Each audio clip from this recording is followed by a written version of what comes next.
Hello, hello, hello.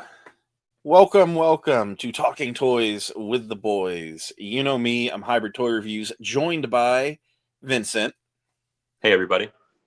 So, Vincent, it has been a minute, been about a month, but hopefully we got some talking to do. There's been a lot of toy news going on this month.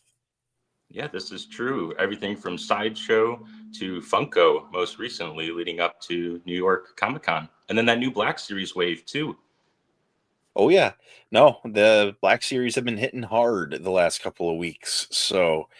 But before we get into the news, just how you been? Everything been going good? Yes, since we've talked last, I had a total of 3 Carbonite cases come out. So that's a little bit more than around one a week, maybe a little bit under one a week. But each Carbonite campaign typically lasts for 2 weeks at a time. And for those who don't know, I'm Vincent from Carbonites. I have my own collectible company, and this is what they look like. This was one of the guys that we dropped in the last 2 weeks. This is the, what's his name? The Smiling Butcher mask. It's And awesome. then, yeah, we dropped another case that I don't have on me handy right now. And we already have a new case coming out this Friday, and we're recording this Tuesday night. So in just a few short days, it'll be case number 4 in the last month. Heck yeah. No, I've been loving it, dude. You have been on a grind. I mean, just case after case after case. So it's You, nice. Guaranteed. I got a video every week if I want to do it. So you've been on a grind too with all of your reviews and most recently with your toy hunts, which I've really been enjoying. those have So been fun. Those have been fun. I kind of realized I spend a lot of my weekends just I don't want to sit home bored. So, well, let's go hit up a collectible shop. And so I scoot around town a bit. And I was like, man, I should really just be recording this. But yeah, real quick, we got some people popping into chat here. So let's go ahead and greet the viewers. So we got the Max Rebo experience. Here's where the fun begins. Heck yeah. you know it. Smells like Updog in here. So I wish I could smell. We got Commander Bly coming back with first. We got Alexis. Heyo, how are you doing? So we got Skywalker Hendricks with an A. The goat, the goat. What is up, dog? Not much, man. Hope you're having a good night. We got Fig Fury with what's up, dog. We got a dog trend going on tonight. I Blitz wonder who started transition. it. Thank God you're live. I'm bored out of my mind. Are you still on thirds? I could never work thirds, so I commend you though. So good luck with it. Bro has some crazy shifts, yeah. So Commander Bly, when he got his first Carbonites, he found them to be smaller, cuter, and cooler than expected. So I think there's also a Revenge of the Sith theme going on here too with these opening lines. So we got my mom. What is Kate. up? So we got Blitz going, what is up, dog? I don't know what up, dog is. So, and then you're stuck at the desk. All right, well, that's better than working. So there you go. You're kind of doing your own work. So, hey, speaking of Commander Bly, real quick, I just want to do a little flyby, a little preview for recent pickups later. And you got your lat hat? I got my lat hat, and it's not smaller than I expected. It is actually quite big. We'll have to see if it'll fit on my dome in just a little while. Man, that is insane. I got to talk to him about going and picking mine up. I got to make a little trip over to a neighboring city that I've recently been allowed back into. So I think you have to, man. This is legit. And the weathering for like the battle damage, wasn't expecting that, but it is the icing on the cake. So I'll show it off a little bit more later. But so we got Blitz saying that Bly sucks. I don't know. I'm getting a lat hat out of this, so I don't think he does. Right. But we got a chat full of the Sinister Sixers. So might be a joke I got to fill you in after, Vincent. So I'm thinking of Spider-Man, and then I imagine it's because you guys are Black Series fans, which is 6-inch scale. But yep. No, it's a good. Nope, it's an easy correlation, but just why? So there's fun stuff going on. But before we get super into anything, just a new little thing I want to do on every one of these streams is just a little acknowledgement and thank you of the HTR super fans. This is my $1 a month tier for the channel. We got 212 Hunter, BSum75, who just joined the other day. Thank you very much for that. The Max Rebo Experience, Commander Bly, Carbonites on here. We got Commander Cook, Blitz Transmissions, The Stone Mandalorian, David Edge, Kate M, and then Phantom Menace Dennis. Y'all are awesome. It's not something that I really push that much. I just have it there because I was able to turn it on, and I'm appreciative that anyone decided to click that button. It's just super, super cool that people like my videos enough. So yeah, just throwing that out there. I guess also I'll point out while I have this pulled up, but if anyone in the chat has heard anything from David Edge in a minute, that was a discussion the other day. No one's heard from him in a minute, and just hoping that he's doing okay. So I never had the pleasure of really getting to know David, but I've seen him under a lot of like people in the community, under a lot of their videos commenting. So hope he's doing well out there. Yeah. No, it's I mean, actually, yeah, like putting out like a PSA, toy community wellness check if we can. It's just he he used to comment on every one of my videos within a couple hours of them being posted. He always had something fun to say, and he was good conversation. And just one day a couple months ago, he hadn't posted in a minute, and he hasn't posted on Instagram in a little bit, and just hoping he's doing all right. But yeah, Skywalker Hendricks initiated my conversation on that the other day, so hopefully he's just taking a break from the net. So, yep, Fig, he seems he's missing. So, Mr. Edge is out cruising or crusading for Bespin dress Leia. There you go. One of the only Leias that we don't have in the line. Like that would be a good Leia to get in the line. And it's a really great outfit for her too. Oh yeah, no, it's an iconic one. Yeah. So I mean, come on, we have like white jumpsuit, like end of Empire Leia, and we don't have Bespin dress Leia. Like, come on now. There always seems to be some ignoring that happens with that Cloud City scene, because even with Luke Skywalker getting just a solid Bespin Luke, that flight suit outfit is also electric. Mm-hmm. So I guess one thing, I got a list of things as our topic, but something that I just saw right as we were getting ready for the stream is ICCC, right? ICCC. Let me find. I don't want to click the wrong thing. I have some tabs open that are spoilers for things. So, but ICCC just announced like 20 minutes ago, Sean Crawford is coming, who is the guy who was in the yak face costume in Return of the Jedi. Pretty cool. Where do you think the head starts in the costume? Is it like right at the bottom of the neck level?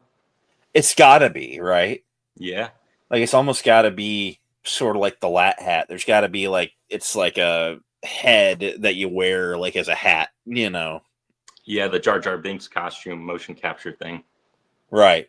Yeah. But yeah, it's got to be something like that. It's something that I can definitely ask him at ICCC next year. So June cannot come soon enough.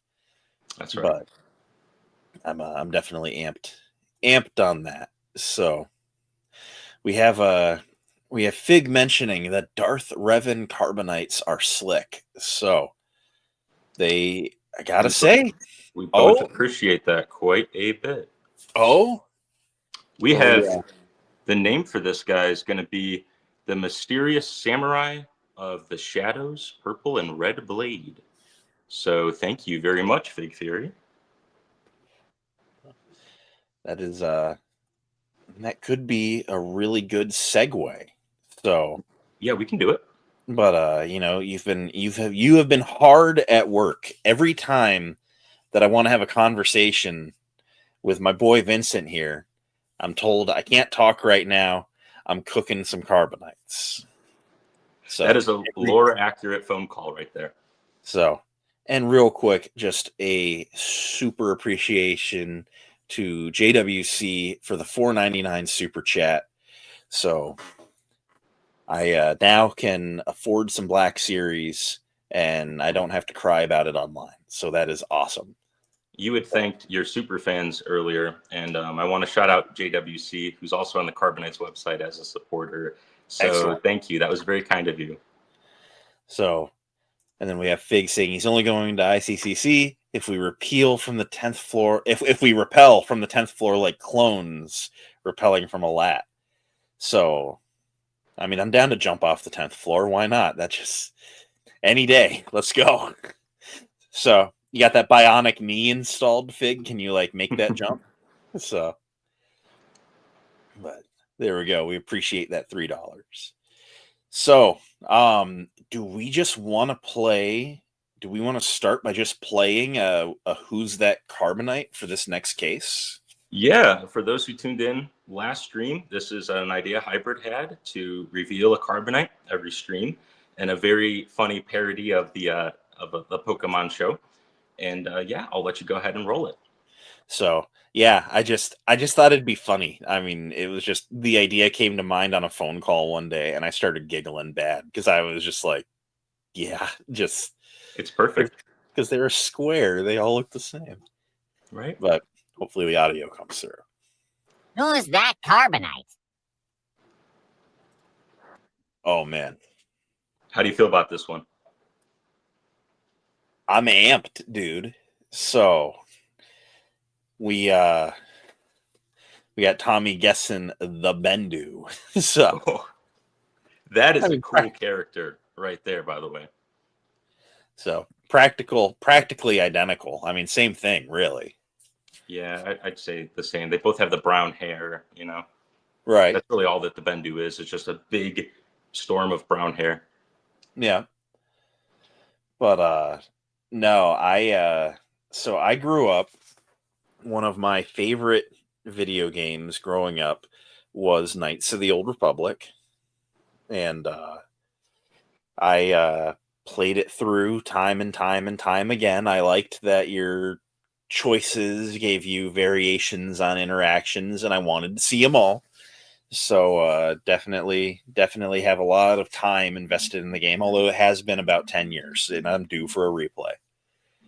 But this new case, which, I'm just going to talk a little openly about it, because I've seen them. I have them. They're on my table. I filmed a review. Like, we're like, you're going to see all my thoughts on Friday. This is true. Yes, this is somewhat of a sneak peek here. But, like, I mean, this is like a peek for y'all, like y'all that are not on the inner circle here, because while Vincent rejects my calls because he's cooking, he talks to me. But, he tells me the recipe that he's working on. And, that's right. Dude, you are killing it lately. Thank you. Well, this whole case includes certain characters that have been highly requested, so I can't take all the credit here. I want to thank people that reached out and said, hey, this would be awesome for Carbonites next. And last week, we took a little bit of a risk doing, the category title was TA 2024. I know I'm small right now, but this is the case right here on camera. And yeah, that was a little bit of a risk. So this week, we decided to go with a little bit more of a crowd pleaser, if you will. And everybody likes to see the blades out, saber in hand. And it typically leads or infers that it's a duel related case. So that might help navigate who else is in the case. And this is the first time we've ever featured a double bladed, yellow. So that's pretty exciting. Heck yeah. Yeah. So no, there's been some posting. You updated Revan because you had a design on the site for the video game thumbnail. It's been for a minute, and you've brought them up to your modern standards, which is superb. Thank you. So here we have, obviously Bastila, and she looks amazing. And I haven't taken every post to memory yet, so I'm not going to talk anything else about what's in there. But no, it's okay. No, you've done some awesome work on these. Thank you. Here with me, I have the 3 Carbonites in hand that I've revealed. If you want to make me big for a second. Yeah. Here, take that away for a sec. And a real quick thank you to JWC for becoming a YouTube member. I just updated my end credits video last night with all the names. So thanks. I haven't even gotten to use it once. I have to do that again. Dude, But that is awesome. JWC, thanks for doing that, man. so, and then as requested, making you big. Yeah, so this is her right here. The print test is always very important because color accuracy is always something that I'm very keen on. And her name is the Meditation Master of the Ancient Samurai, Double Yellow Blade. So she's a lot of fun. I remember in one of your reviews you talked about how there's always not a lot of detail on the top side, and she has this really fun like brooch that's in her hair. So that was a lot of fun to recreate along with her hair in the back. And then yes, on Instagram, for those who do not follow me, I've revealed 2 other characters that are coming in the case. The first being this guy right here in all of his cream and purple glory. And this guy is the mysterious samurai of the light. But to go alongside him, you have this guy right there. And this is the one you were talking about with that category thumbnail for the video game category. And there's some really cool battle damage on him. And he is the mysterious samurai of the shadows, purple and red blade. So new case drops on Friday. I think it's going to be a good one. And your review also drops Friday for this case. Yep. So everyone, is going to come out. Everyone's going to know what's going on. If they want a little more info than is just on the post, you want to see a little bit more in depth, I will be covering it. And thank you, Fig Fury, for becoming a member. You're the GOAT. I think it said that you were when I looked the other day, but maybe it's a refresh. But I appreciate you joining. That's awesome. And just a real quick chat catch up. Oh, maybe I'll make us the same size. We're equals here. But Hendrix is asking, when's the Carbonites collector case coming? So I 3D printed like a shelf, like to carry these on. Yes, but, you did. And I tell you, it's big. It can do like 12 cases, and it took me like 3 days to print. Like it was a monster. But I got to get like 2 more going at this point because I'm just not passing on any Carbonites lately. Yeah, I would defer to Hybrid on that one. If he wants to make the collector case, that is super cool. And I think in a way you already have. So it's a great question. We got Max Rebo, the double-ended yellow blade is fire. Thank you, sir. The Inner Circle is not a name he hasn't heard for a long time. So, yep. So it's the secret clubhouse. So Vincent's cooking like Breaking Bad. So thankfully, those substances don't influence my designs. I went to design school in college, and I know a lot of people that was their source for their designs. And hey, need a we little are boost Walter White free around here. Mom is on my Inner Circle. She is my counsel. So, and great and all, but are there any more pilots, Vincent? So. Yes, so there's a pilot case that is completely done and ready to go. For those who have been on the website, there's a lot of like coming soon tiles for different categories. And that's really just to reflect what the grand catalog will hopefully look like one day. And it's also to emphasize that for the people who don't think that this line would ever materialize in carbonite form, the reason that that category is there saying coming soon is it's a soft promise that we'll get to it just given time. Right now it's a one-man army. So that being said, in terms of designs, but when it comes to the pilots, there's a pre-existing category on the website. There's a set of 6 pilots that are locked in, ready to go for that category.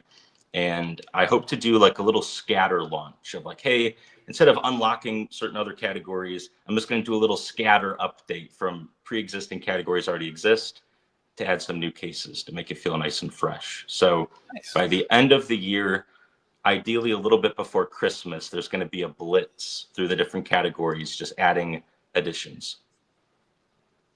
So at Carbonites, where's my 03 Clone Wars peak? Well, given that, I think we got to roll into the next. Do we gotta reveal. Oh, Blitz has summoned it without even knowing. I didn't request that to happen, but It's a manifesting. when I saw that it happened, Who's that Carbonite? So when I got the email about this a little bit ago, I was like, "What? What?" Yeah. This is so if the mysterious samurai of the shadows, this guy, if that was the most requested character, this has been by far the most requested category over the course of the last year. It's about time, and because it's been so highly requested, there's actually going to be 2 cases that drop when this character comes out. So it's going to be 12 Carbonites in total will drop the day that this Carbonite comes out. So this is insane. So I love seeing the excitement. I'm glad. I'm excited about this one.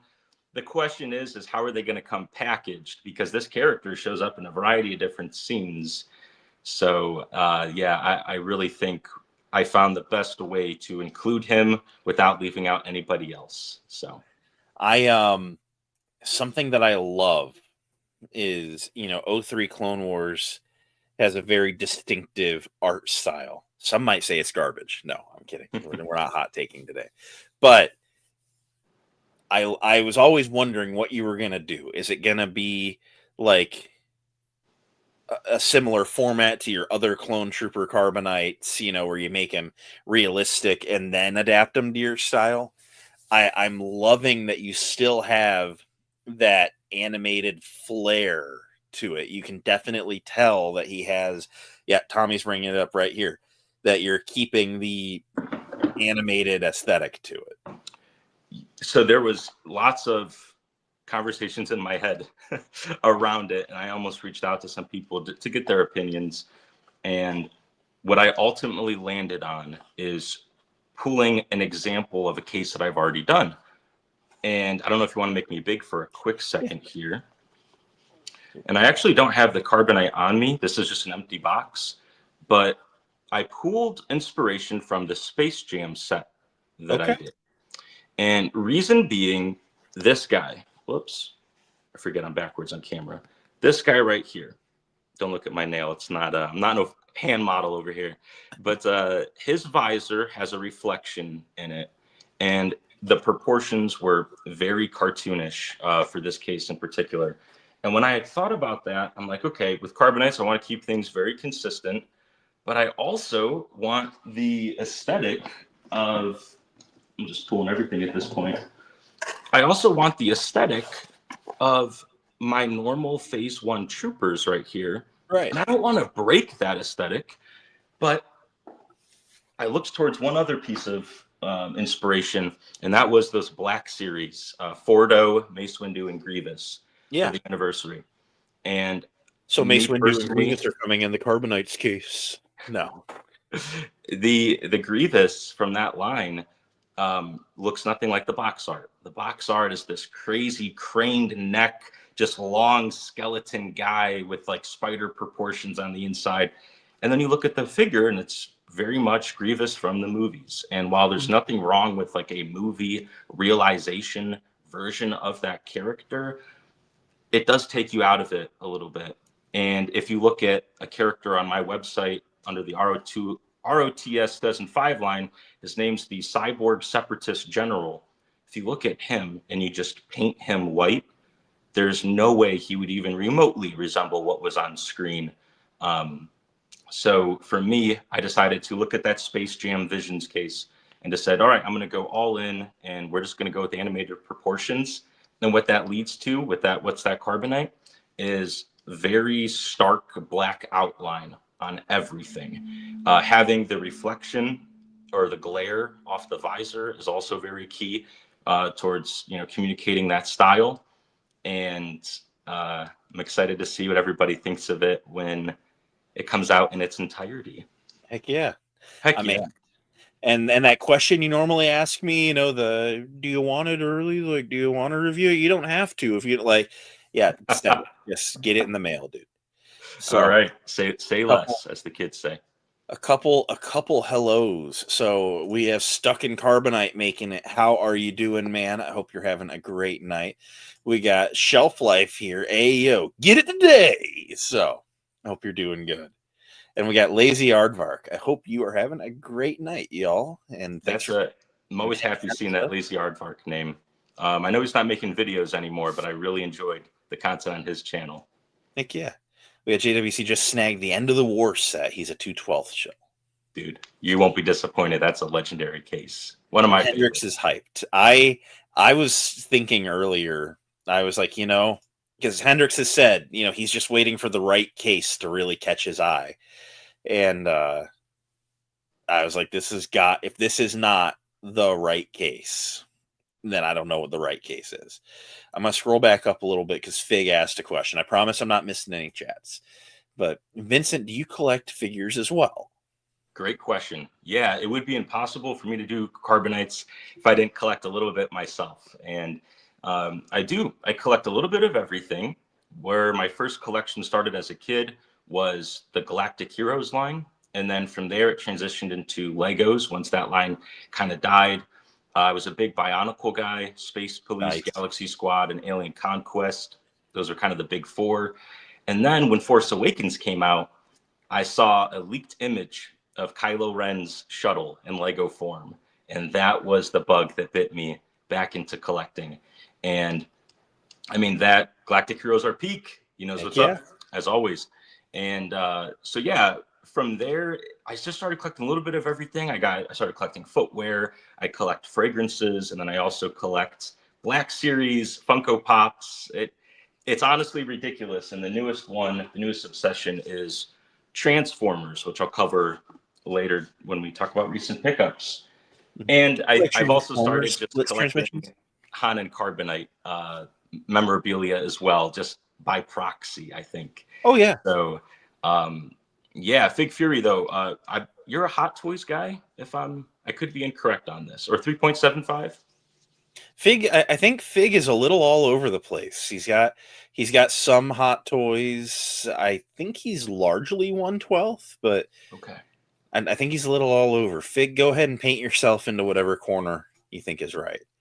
And Hybrid, did you ever do Bionicles by chance? Oh, I love Bionicles, dude. I mean, right here by my desk buddy, my childhood toe of a Oh, wow. way back when.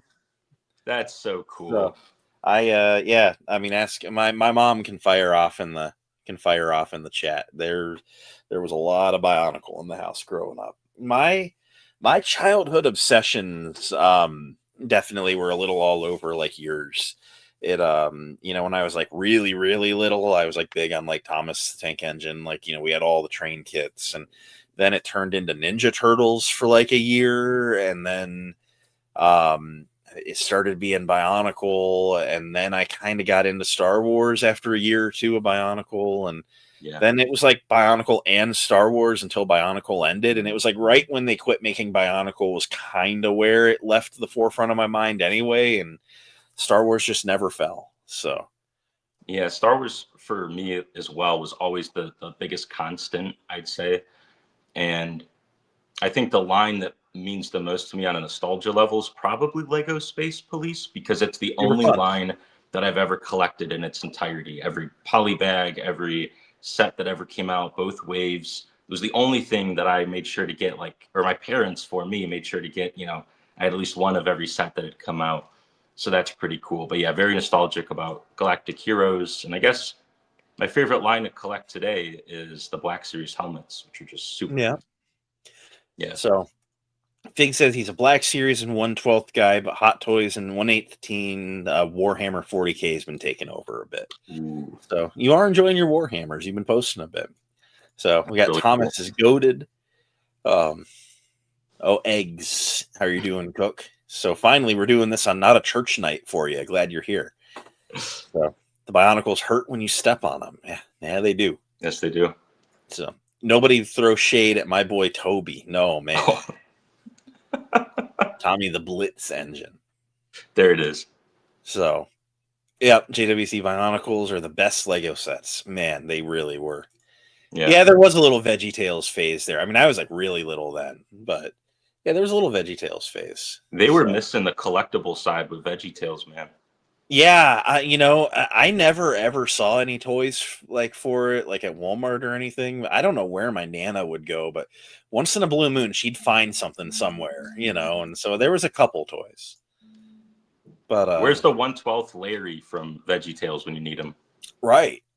So Blacktron over Space Police. Do I ban him or not? Ooh, that is a ban-worthy comment, but we will keep him because Max Rebo Experience gave me some Carbonite stickers, and I'm finally drinking out of like somewhat of a branded tumbler on stream for once. So shout out to the Max Rebo Experience for these dope Carbonite stickers, man. So we'll keep him. We'll keep him. But Right. that comment No, was the stickers crazy. are cool. I got a couple. It's weird. Every time that I take stickers, and when I finally decide to put some stickers on the back window of like my car, I don't do it immediately because I have that sticker anxiety. You want to hang on to it. And every time I finally say, hey, it's time to put a sticker on this car, I get rid of it shortly after something goes on. Yeah. I had a minivan I loved for a couple of years there. And I finally was like, hey, all right, let's put Bold and Brash on the back window. 2 months later, it was gone. Like, so. Well, hey, real quick, I do see that Hendrix in the chat is saying that he had VeggieTales toys. Oh, so yeah. I need to up my knowledge here. I didn't know they made toys for that show. So Tommy says they had they had live action VeggieTales at every supermarket. Yeah. Just slap some Mr. Potato Head parts on. Right. Actually bizarre, that's where that started, right? Mr. Potato Head was actually parts that you were supposed to put on potatoes, and then they started making the plastic potato for it. That's really cool. I did not know that. No. That's something I swear I picked it up on like an episode of Pawn Stars or something way back. It was like it started small and went big. That's cool. So, yep. So it's just the car breaks and it's done, and I'm just not fixing it. So, but yeah, dude, the Carbonites have been cooking lately. So, so have been your reviews. You have done an Anakin review this week. Oh, and man. I did see that you picked up Chimere. So anything you want to talk about in terms of this new wave or Gale or anything like that? So, I mean, I commentate. I'm always commentating. My Topical Tuesdays, I had a fun one come out today, and I talked a little bit. Hasbro is listening lately to us Black Series collectors. I have never felt more heard as a consumer of a product by Hasbro than lately. And whether it be Brandon popping in to live chats on all the live streams, or Mr. Stevie just being really active on Instagram, I've noticed that a lot of the things that people have had issues with in the line are being corrected rapidly. A clone, Lieutenant Gal or Commander Gal? No, I think it's Lieutenant Gal. Lieutenant. Has a new helmet that's a little bit more movie accurate. People were griping about the slight animation flavor that it had, and they have corrected course there. The new Anakin and Obi-Wan are superb. I mean, photoreal likenesses that are just perfect. And we kind of had an idea of what we were getting from that Mustafar Battle 2-pack that we talked about on the last month's stream that hasn't restocked yet, but I suspect it will. Chimere is insane. It's the first Black Series, I believe, to do a swappable head instead of the removable helmet. I know a lot of people don't like the removable helmets because they tend to be a little bit big looking. I kind of like the novelty of it. My review for Chimere drops tomorrow. But I'll reference what I said on it is like, now I have to find a place to go store the other head that I'm not going to be using. Whereas like, if the helmet's on it, I just know everything's there, but it's a problem. But, the Sand Trooper, I think, is great. I kind of think that's probably going to be a lot of people's bottom one of the wave, which admittedly is just a Stormtrooper repaint. But I like it. I think it was a good, well done. So, speaking on the removable helmet aspect, at the end of the day, there's conversation about if they're made for play or if they cater more towards adult collectors. And yeah, I do prefer, the clean head swap. It looks better, but the removable helmet does add a lot to stop motion and, toy photography, things of that nature. So that always helps me defend the idea of it. And I love how at that Chimere figure, you could buy two of him and then you have two very distinctly different looks from one another. And that is something I've not seen in this line in a very long time. So we got Bly, $199 for Harvard say Ewan McGregor. So got, Ewan McGregor. I get roasted on this a lot because I let it fly on Xbox one night. But I counter, it's an uncommon name. You don't hear it said out loud a lot. I swear I've read it on like Comic-Con announcement posts more than ever heard it out loud. And there was a clip from like the Graham Norton show or something where he was like Ewan. And I was like, is that how it's pronounced? And so I just tried to make it my thing. And then like immediately in Xbox, everyone's like, it's Ewan. And I'm like, oh, like, okay, fine. Like, it's Bo-Katan or Bo-Katan. That one gets me. And Ralph McQuarrie or Ralph McQuarrie. Those two are also interchangeable with me as well. Yeah. Yeah. But apparently the family dog is spazzing because she can hear my voice. So bad dog. So she loves it when I say that. She has anxiety. But removable helmet Carbonites win. It is possible, right? Like I could see a slip cover for this guy. It's absolutely possible. We'll see. Yeah. I think it was Galactic Heroes, which is the line I pull tons of inspiration from. They did the Darth Vader with removable helmet. That was the first one they did. And then Stormtrooper disguise, Han and Luke. I think that's a really good one because from the outside in, it's just a Stormtrooper, which would look like a total repack. And that's something I'm highly against in terms of my line of what I do. I understand for other purposes. So it's something to play around with. Heck yeah. So, yes, to move on to an equally high caliber of collectible, which is a compliment. But there have been some insane reveals lately from Hot Toys. So, Vincent, do you own any Hot Toys? So I own one, and that is Cad Bane from the Book of Boba Fett, whichever the version is that has the most attachments with it. Hot Toys and their, I'll just be very simple about this. I'll speak plainly.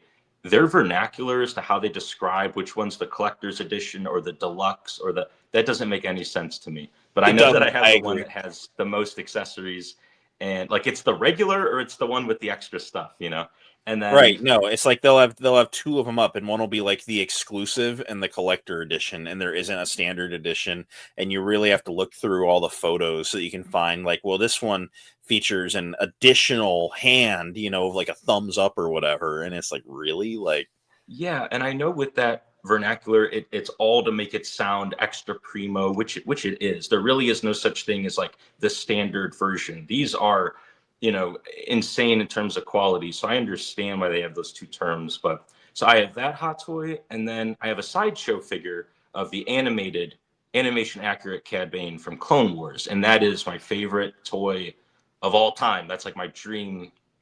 That was my dream toy, and I never thought I'd ever see it be made. So if you want to count that, I don't know if you would. I think it counts. Yeah, and with you, I know you're more so in like the Mando verse, right? In terms of Hot Toys? Okay. My walls are down. My world has been shattered. I'm making poor financial choices. I was trying to constrain myself. I appreciate everything. I think if Hot Toys makes a good figure, it's a good figure. But I was trying to stick to stuff from The Mandalorian. You usually find a lot of it on sale. I figured, balling on a budget with Hot Toys. And couple weeks ago, like, this gets put up on Instagram at midnight by Sideshow. Dude. And within 30 seconds, I had it ordered. Yeah. And then I'm like, it doesn't even fit anything I have. And so now my walls have crumbled. I have no rules. I've ordered a Captain America, a Superman, and a Daredevil since. I mean, it's just my life is anarchy now. And just everything's gone to shit. I haven't eaten in 4 days. I'm just spending it all on Hot Toys. Now this is not true. That's some hyperbole. Yeah, no, I do enjoy my snacking, but Hendrix, let the Hot Toys flow through you. No, you got to do the voice. I'm not going to let this one slide. You got to do Let the voice. the Hot Toys flow through you. Nice. So, but Blitz, yeah, he's actually shocked this Anakin isn't pre-sold out, which is fair. I mean, absolute insanity that this is like still available. Although, because it's on pre-order, is there any chance, like, Hendrix, you're the Hot Toys guy, is there any chance that they're just gonna leave it on pre-order no matter how many sell and then do the production run? Like, not necessarily made to order, but just let people order indefinitely because they know it's going to be a hot seller and they're just going to have them running for a while. But Hendrix, he has actually talked about it. The Cad Bane Hot Toys is a masterpiece. I don't know if it's his favorite one per se, but he's spoken very highly of it before. I am lucky that for my first one, it happened to be as good of a one as it was. And I had nothing to compare it to. I still don't, but I'm lucky that they really did that character justice. Heck yeah. So, but no, this thing is just beautiful. Max Rebo, James just showed up to thank Vincent for his kind words about his Transformers collection reveal.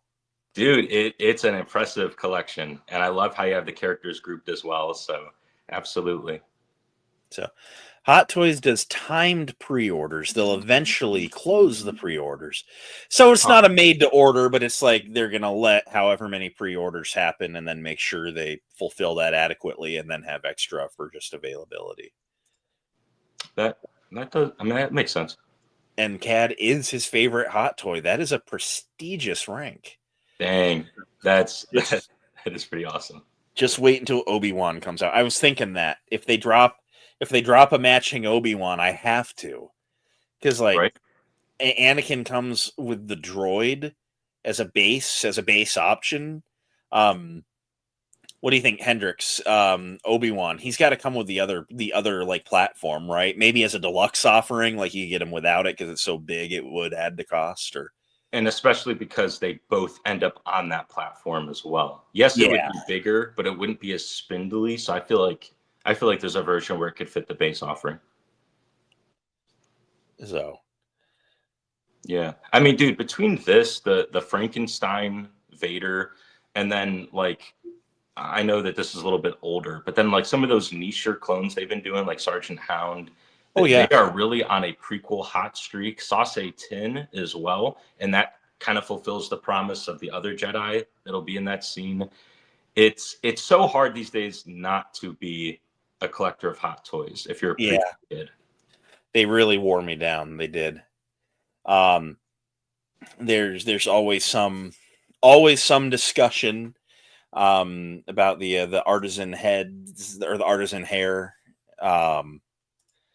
And this has sculpted plastic hair. I kind of prefer that. You know, I know other high-end collectible companies have tried to do the real hair, you know, and it's nice. It won't get frizzy this time. And then a couple years later, you see them all over eBay with poofed up Barbie hair going on. Yeah, and some Frederick Douglass action. Right. And so, like, I love that it said something about how there's swappable, like hair, like quiff or whatever. Like, there's a part that you can change to make it even more. Yeah, I think between these two photos, you see his bangs are more in his eyes, and then it's all brushed over here. Wow. But, yeah. I mean, just insanity. I mean, that Hayden likeness. So, and how do you feel about I guess if I kept swiping, I'd see the base. Oh, well, there we go. Look at us. Yeah. And how do you feel about the lack of a robe? The lack of a rope, like where he swung into to get on the droid. Oh, I apologize. Robe. A robe, Jedi robe. My bad. temple. It doesn't really bother me. So good luck at work, Tommy. Have fun. So stay safe. Keep protect my city. So defend my city. Later, Tommy. But throwing it out there, I've said it with Black Series before. Because people are always like, I want my Jedi robes with my Jedi figures. That's like the number one nitpick, the channels out there that exist purely to complain about Black Series because they can't afford them because they don't get enough super chats on their Sunday streams. But it's always the robe, it's missing the robe, and that's why the value isn't there. But think about any lightsaber fight ever. The saber's on their belt, they drop the robe. Then they pull the saber off the belt. If you are posing your figure with the saber lit wearing the robe, I think you're doing it wrong. I mean, whatever makes you happy, but I personally would never. Yeah, one of the only examples I can point to is the Palpatine arrest scene. But beyond that, the biggest thing that comes to mind, robe plus lightsaber, is Battlefront 2, when you have the skinned Anakin with the robe, Yeah. and then the Obi-Wan with the robe. And then, yes, there's also Ben Kenobi in A New Hope. But to your point, it is a crazy comparison as far as like if you got a robe, odds are you're not wielding it in a fight. Again, the Acolyte's also an example where it does happen, but especially on that Kofar fight. But they are far and few in between. I agree. Right.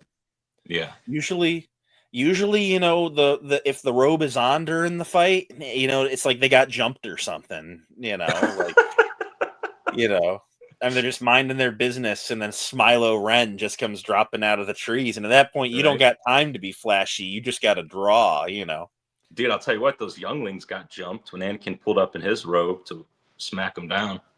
So, that was more of an aura thing, him wearing the robe with the hood. It wasn't very practical. Spared one. The problem with the Black Series is the lack of double joints or modern torso articulation. I would counter that, because I don't think that you don't need the double joints, because they do those really deep cut elbows where maybe they can't flat palm their shoulder, but they can get pretty close with a lot of them. And then as far as modern torso, like, there's really deep cut butterfly joints, the double ball neck, the ball joint. Like, I don't know. I think as far as Black Series go, I'm really happy with it. Like, I don't have any complaints personally. But when you about to fight, you got to come out your shit. So, all right, Sucking Carbonite, have a great night, my guy. So go do some of those spelling practice pages and figure it out. Stay frosty, my friend. So enjoy. But yeah, this photo was going around, how it shows like the back of an Obi-Wan, and this one too, implying, of course, that he's coming. I mean, that's surely not an old Obi-Wan. But yeah, I think this would be the move. I mean, getting the pair, it would be, if I can't have the Black Series one. So, if the Black Series battle set with the bases, if I can't have that, then I'll buy the Hot Toys. Right. But yeah, Aaron, I've been collecting Black Series lately, and I feel like the quality for the price is a really is a really good balance, and I agree with you.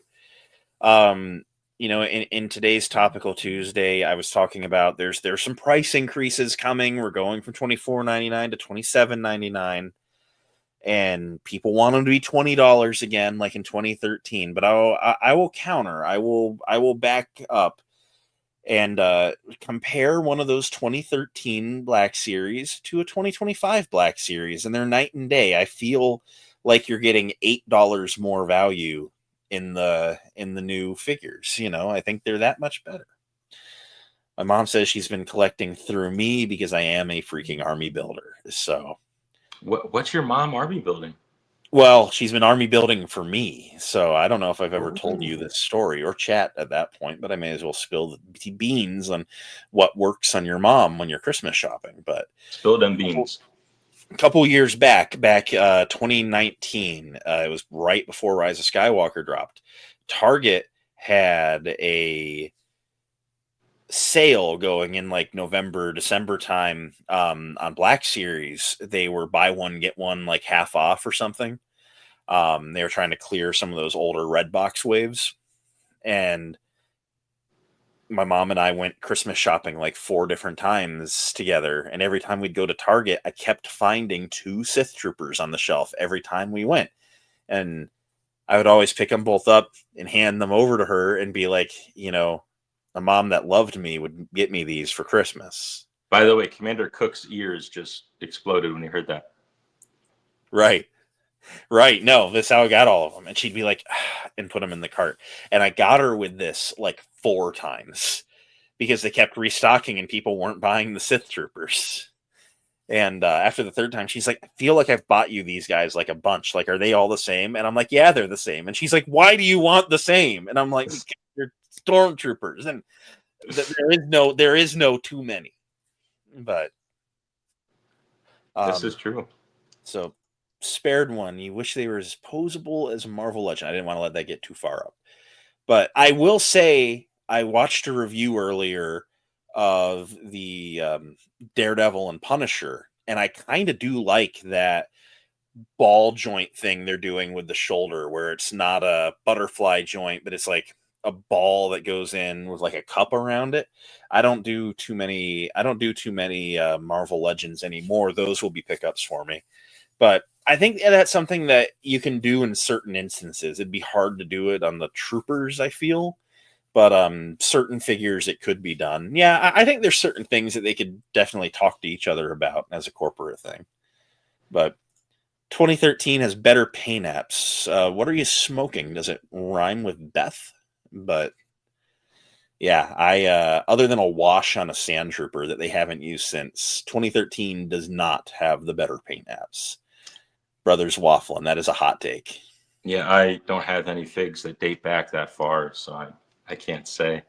So you wish there was a 1/12 premium option with like full soft goods, like a Mofex, right? Or not? Was it Mofex? No.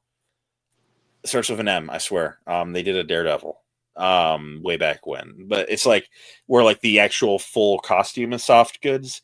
I had seen there was something floating around online like a year ago where there was like a third party, but like a really good third party. Mezco. Yep, Mezco is what I'm thinking about. So yeah, there was a third party Anakin that had been revealed, a Revenge of the Sith Anakin that was going to be like a Mezco, where it was like all soft goods. I forget who was doing it, but I swear if you click around, like if you kick around, I'm blanking on the name of everything tonight. I have the app though, but like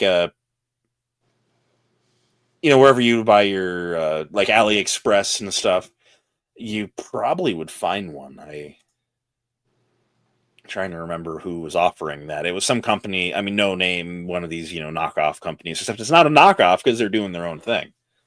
Right. But so I think we've seen enough of the Anakin. But I mean, this is just superb. Like they did really great here.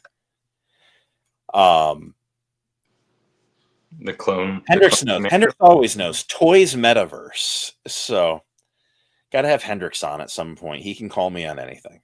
But so, and they did the third party Anakin from Toys Metaverse. It looked really good. It looked like it had a pretty decent Hayden Christensen likeness. From what I recall, it's been like a year. But yeah, that was a soft goods head to toe Anakin. So spaded one. I hope you can turn one up because that would probably be right up your alley. But we have one more hot toy. And this one was just inevitable, given the boss hot toy that exists in Scorch. Yep, and they did the Bad Batch Clone Commando, like the Camino security or whatever. He had gray stripe. Yeah, with the stripe, yes sir. So which is so hard, by the way. I love that. Oh yeah, designation for Mount Tantus, so sick. These guys are just so ominous, and like my whole childhood, when I saw these guys, they were very heroic and just, exploding with awesomeness and, come save the day, Master Chief energy. And now they're like just really horrible people who, are like guarding kids, force sensitive kids that are going to get experimented on. I mean, look, Cad Bane's no better, but yeah, these guys just look so evil now. I'll never be able to look at them the same. Yeah, I mean, they've always had a more menacing than your standard clone design. I mean, obviously on purpose. They want them to look pretty imposing when they're, boarding your ship or whatever. But I think this is really cool. I love that we're still getting a little bit of Bad Batch love, although the all-white Commando can go on a number of shelves. I like how, unlike the Black Series, they actually gave him the DC-15 since that's what he uses in the show, but they also give you the Republic Commando blaster, for those that want to maintain, commando accuracy. And that was incredibly important because of Battlefront 2.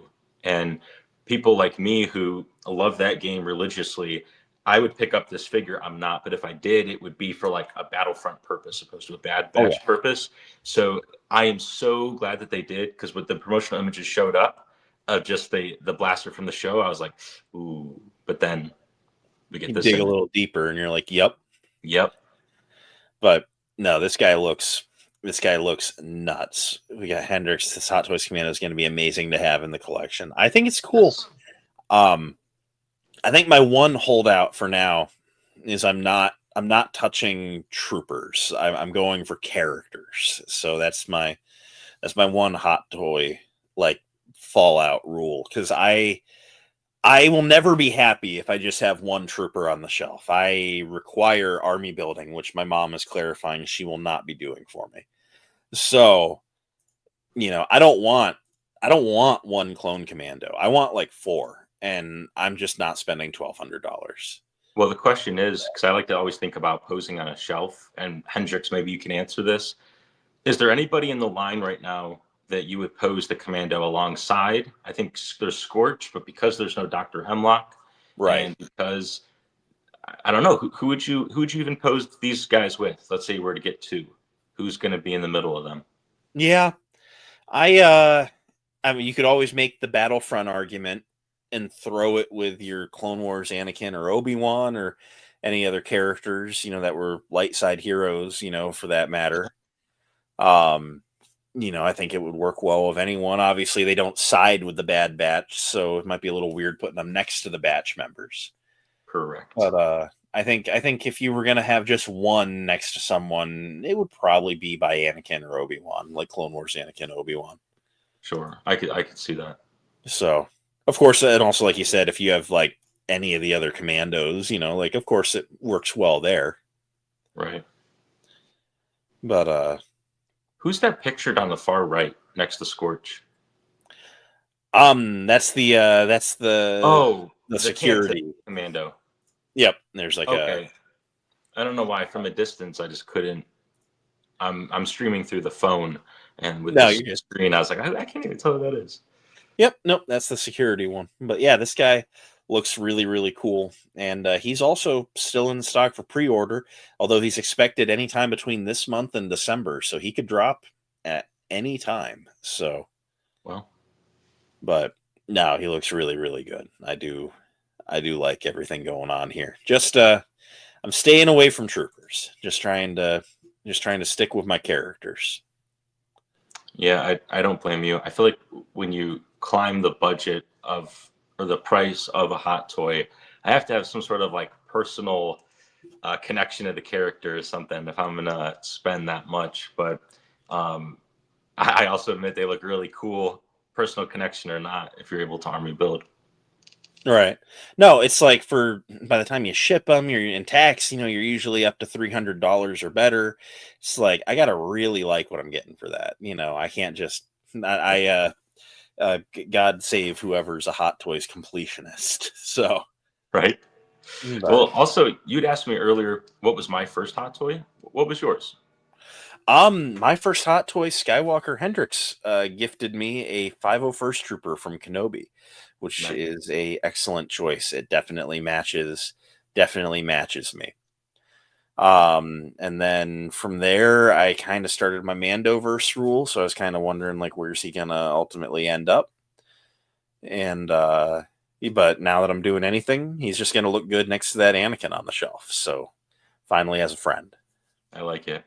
But, And then in terms of Funko Pops, I know there's been some cool Star Wars reveals, and I know you oh, yeah. picked up a Kingpin recently. I know with Funko, you typically, and correct me if I'm wrong, you'll get a Funko Pop with the intent of it having signed, but you don't really collect pops by themselves, right? Not normally. Yeah, I my thing. I mean, similar. Not similar to Hot Toys. Hot Toys, you wouldn't want to be a completionist because they're expensive. But Funkos, there's too many. And while the gimmick of get them all is fun, it's like get all like 10,052 of these. Is just not feasible. But yeah, they just dropped this new wave, and I think there's another wave that we'll scroll down and find too. But it features Yaddle, which would be a pickup. I actually do intend on picking up. I do intend on picking up Yaddle. That's like going to be an autograph. Bryce Dallas Howard does a lot of conventions, and I will be getting her signed. The Luke Skywalker's cool, but it's like one of 52, pilot or farm boy Luke's. And then they've really started leaning into a lot with like the random art deco characters, which I mean it was cool for a time, but now there's so many that I don't care. But the Kylo does look cool. So But what's really strange about the two on the bottom left, BB-8 and Rey, while they are in Marvel Comics, they are never drawn to that comic proportions.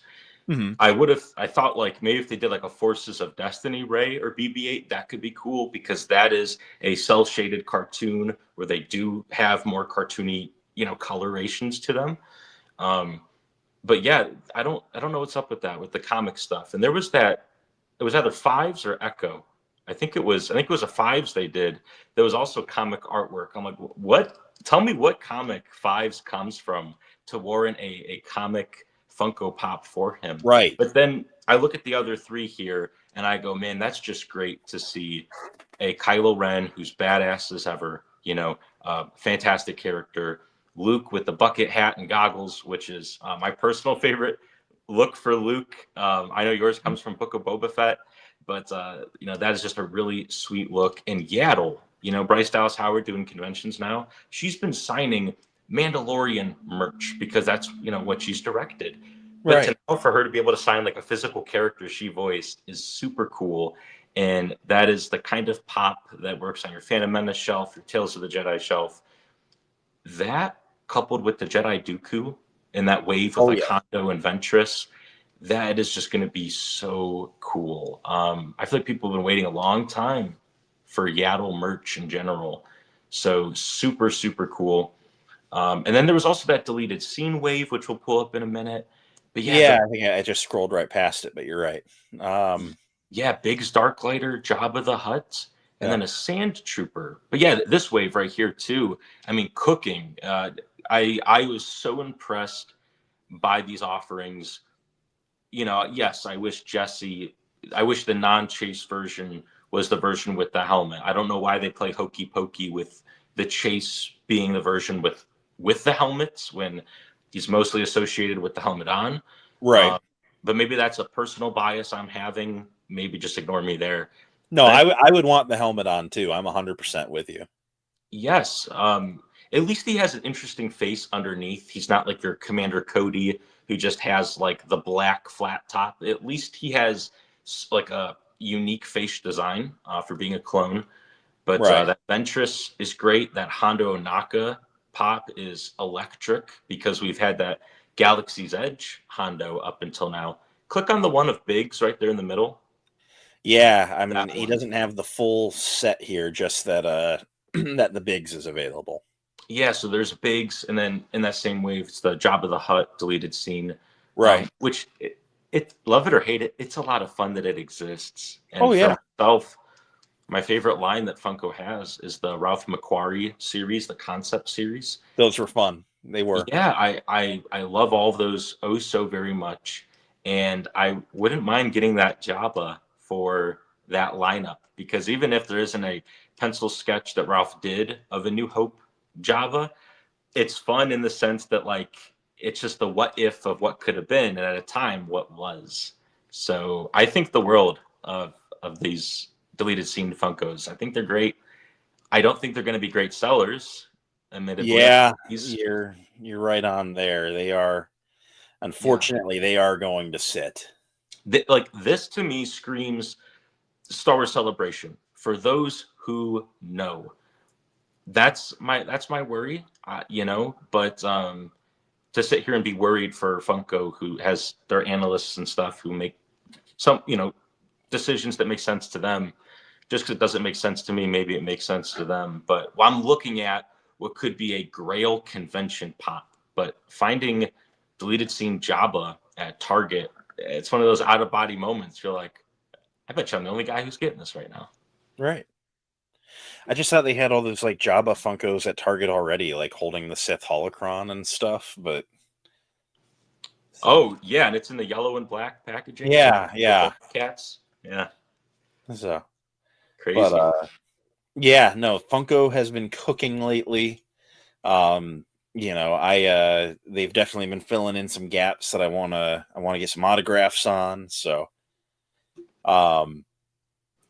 and then I guess the other thing that has been hitting hard lately is ROSScon. Dude, I mean, I remember years past hunting, and sometimes I would just buy something because it was a really good price. Sure. But these are some actual like desirable figures, and you came up on two of them recently. You want to talk about that? So One of your toy hunts? Yeah, so I'm toy hunting last weekend, and I see a post on Instagram. Someone found a super battle droid at Ross, and I was like, "Oh man, like that'll never happen again." And I pop into a Ross and I find one, and I was like, "Oh man, well that'll never happen twice." And the next Ross I found also had another one, and I'm like, "What?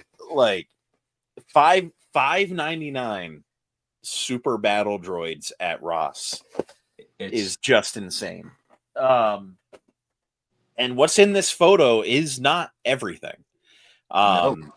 There's been some skeleton crew drops. Those have been out for a minute. The Acolyte stuff, unfortunately, was probably always going to end up there, even though I love the show. Andor's going there. That's probably where Andor belongs. But the super battle droids are nuts. I've seen where people are finding the Rebels Hera. I imagine the Sabine reissue probably will end up there too. I saw Amazon had her for like $10 the other day. R5D4 from the Mandalorian. Excuse me. Bless you, hybrid. Thank you.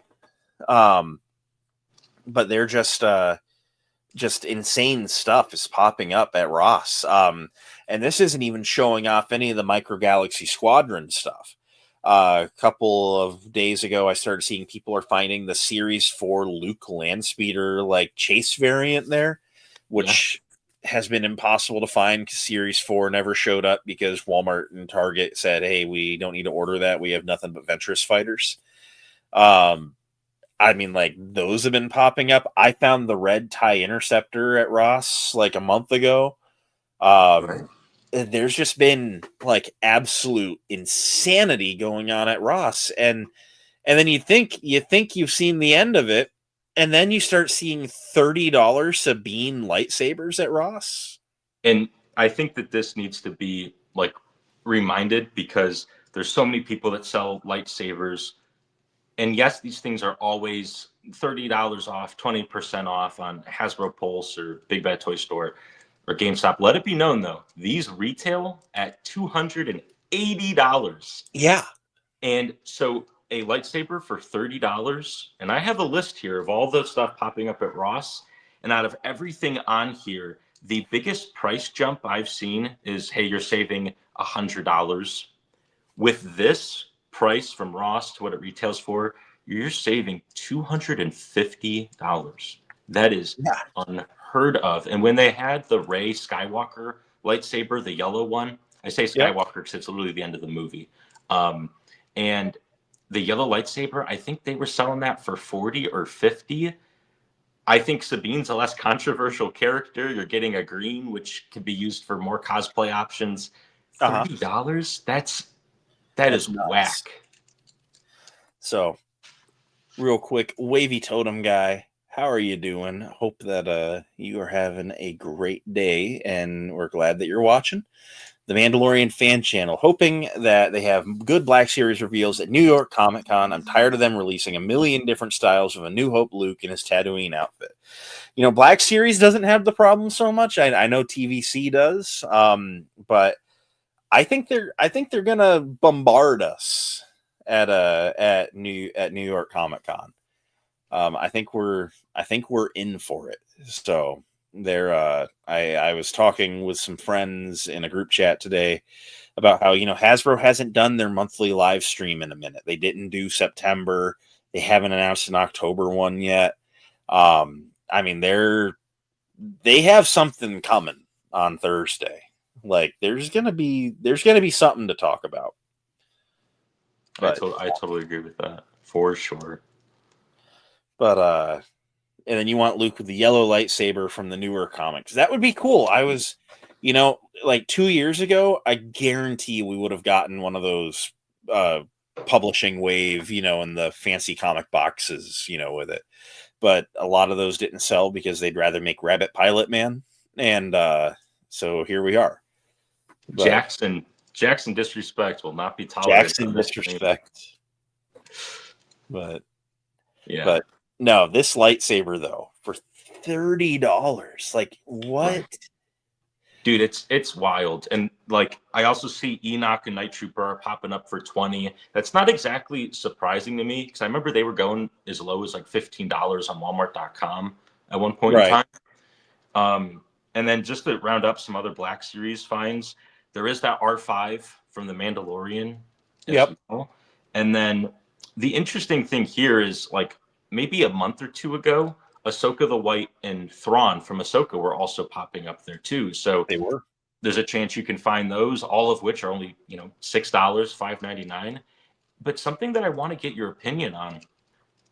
So the Skeleton Crew's popping up there, but from all of my findings, and I combed a lot of pages I follow that cover this sort of thing, nobody has found Wim yet.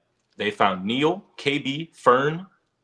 Nobody's found Wim yet. I thought that was interesting, and I don't know if you had any speculation as to why, because they're not from different waves. Even Captain Brutus is showing up as well, and Jod. So, I'm actually shocked that Neil's showing up. He seemed to be the popular of the set.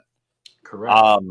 Yeah, I have seen both of the girls a lot, and I haven't seen anyone else on my hunts. Of course, this is all region specific. My assumption, because like I said, every Ross I go to has KB or Fern. Yeah. Even more Fern than KB at that.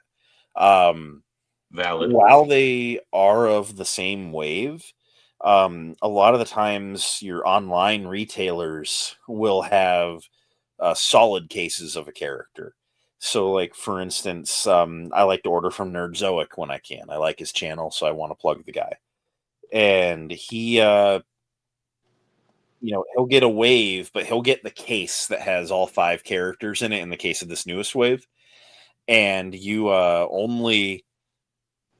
can only get those figures if you order the case from him, because he's then later going to get a box that all 6 figures are the same character, and that's how they fulfill the individual orders. Those typically aren't available to like Walmart or Target.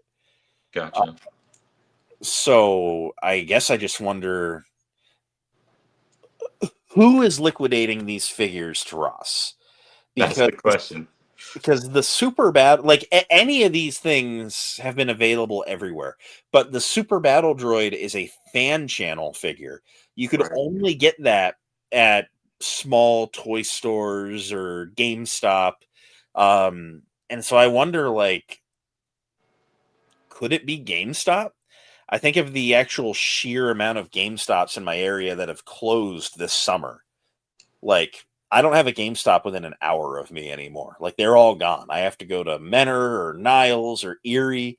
Like, and there used to be like 3 of them within 20 minutes. Yeah. And that would be about my only guess, because they would carry lightsabers. Did they finally say, because I know they shut down a ton of stores nationwide.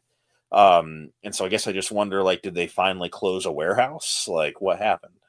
Yeah, and like year after year, some things just make sense. Like I think it was 2 years ago, at ROSScon, quote quote, I found the Mighty Thor hammer Marvel Legends replica from Love and Thunder. I think Yep. it was $30. Had to scoop that. There was a Lord Zed helmet from Power Rangers. Had to scoop up that. There was also that Trapper Wolf helmet. And I know that Max Rebo Experience is in the chat, so I will tailor my language. But let's face it, the Trapper Wolf helmet isn't going to outsell a Stormtrooper, Vader, Boba Fett. No. So like, and it's a deep cut, although it's mainstream because it's in Mando. But like that makes sense to end up there. The Thor: Love and Thunder was poorly received. That makes sense to end up there. It's the things that don't make sense that end up here. So like Sabine, like cool character. I feel like most people like the Ahsoka show than don't. But for it to be priced this low, it is shocking. And then just looking at the list of some of the other things I wrote down, for the vintage collection, there is the Mandalorian ATST that those like Klatooinian pirates have. Yeah. That's popping up there for 50. I could understand that one as well. It's not a pristine, crisp ATST. That kind of makes sense. I'm a Transformers fan, so I do have to just put this out there. Titan class Triptychon from Age of the Primes is showing up for $99. Right. That is insane. That's a $200 Transformer, and it's actually very, very new, but it is a repaint of an older Triptychon from like Titan's Return or Combiner Wars. So like not surprising, I don't think. But where things get really surprising, it's sold out on McFarlaneToys.com. It's the 1-to-1 scale Michael Keaton cowl replica. Yes, I'd seen some posts about that. Right? So it's the 1-to-1 scale. The thing's, big as shit, and it's $29.99. It's $30, and it's sold out on every major website. That, I'm like, how does that? I can't make sense out of this. At least with Sabine's lightsaber, it's on Hasbro Pulse. It's on Big Bad. But Right. the Michael Keaton cowl, I might, just due to the fact of how scarce it is, I feel like that might be the biggest steal. But in terms of price value, getting a $250 off a lightsaber, this is also then the biggest steal as well. Right. No, I have my thoughts on lightsabers. I'm a bit of a snob. I look at the $280 Hasbro lightsaber that lights up in 4 chunks of LEDs and has really basic effects, and then I think about how, man, for like $20 to $50 more, you could have just bought a NeoPixel. And usually the hilts are less chunky. They're usually more accurate than the Hasbro ones, because Hasbro will see where a lightsaber gets like a narrow, like thin neck, by the emitter. And they'll be like, well, what if the kids break it, even though it's $300 and no kids are going to ever touch the thing? And so I'm a little bit of a saber snob. I don't generally like the Black Series ones, but for $29.99, I will buy a Hasbro lightsaber. That is a price I'm willing to get behind.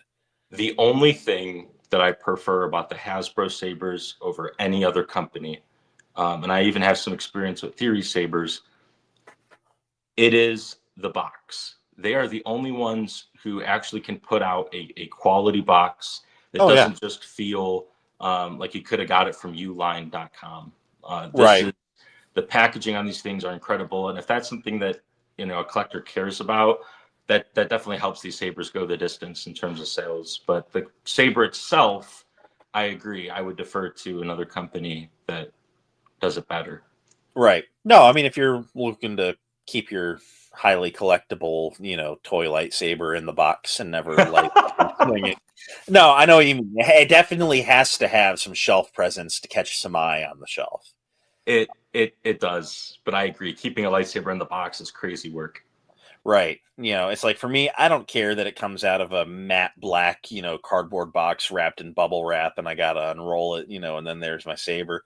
Like, I'm gonna put it on a cool little 3D printed stand or something, or a wall mount, and light it up. But right.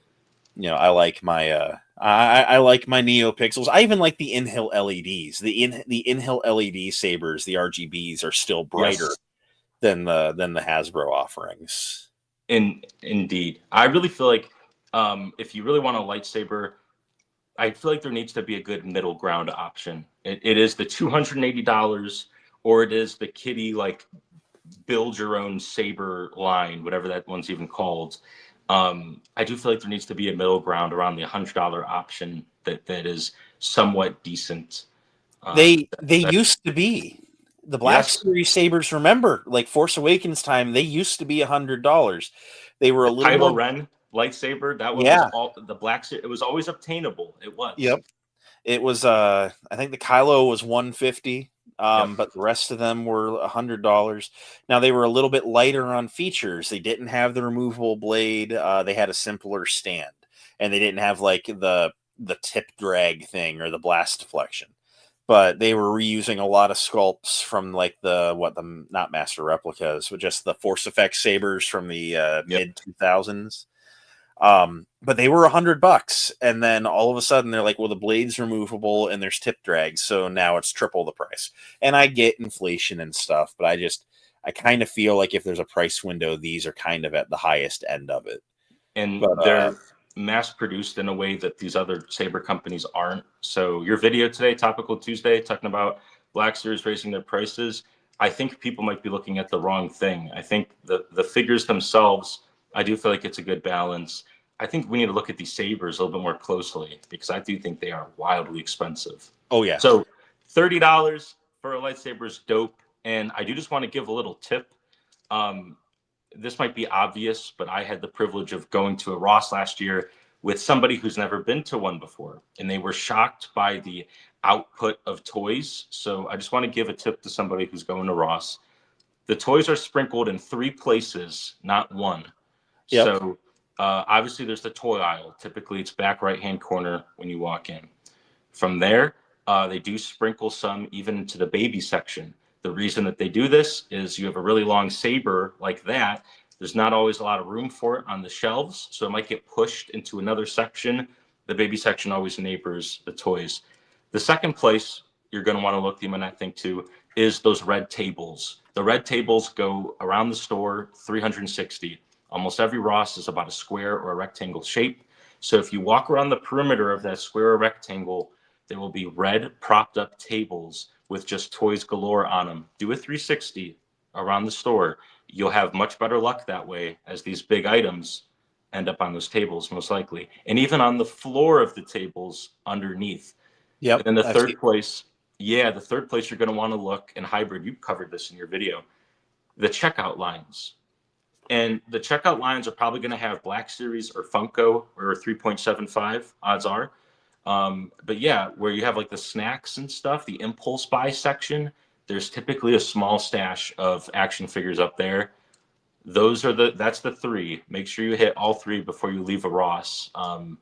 I wouldn't have found as crazy stuff as I have if I just went to the toy section and left. Like last year, do you remember they had that Bad Batch 4-pack of 3.75s with Rex, Hauser, Yes. Gray, Yes. and an Elite Squad? I found 2 of those, and they were up at like the checkout section of the store, and then I found a third back in like the baby aisle. So check around the store. I never find my toys at Ross in the toy department. I never do. My super battle droids here, they were both in the bins by the register. And then also, speaking of the lightsabers, while I have never found a lightsaber at Ross, I have heard a lot of people talk also that they put them up by the registers, on the glass countertops by the registers, where they keep the high end, like the $100 watches in the glass cases and stuff. Because it's high value enough, even though it's $30, that, you know, it's a great big box that you would see walking out the door, but they consider it a theftable item. Right. That's a great point. Yeah, I guess check that cabinet as well. But yeah, these were both in the in the bins by the registers. Like my TIE Interceptor red chase variant that I found in the bins by the registers. The toy aisle is not the place to go look for toys. You always look because it's the toy aisle and you hope you'll find something there.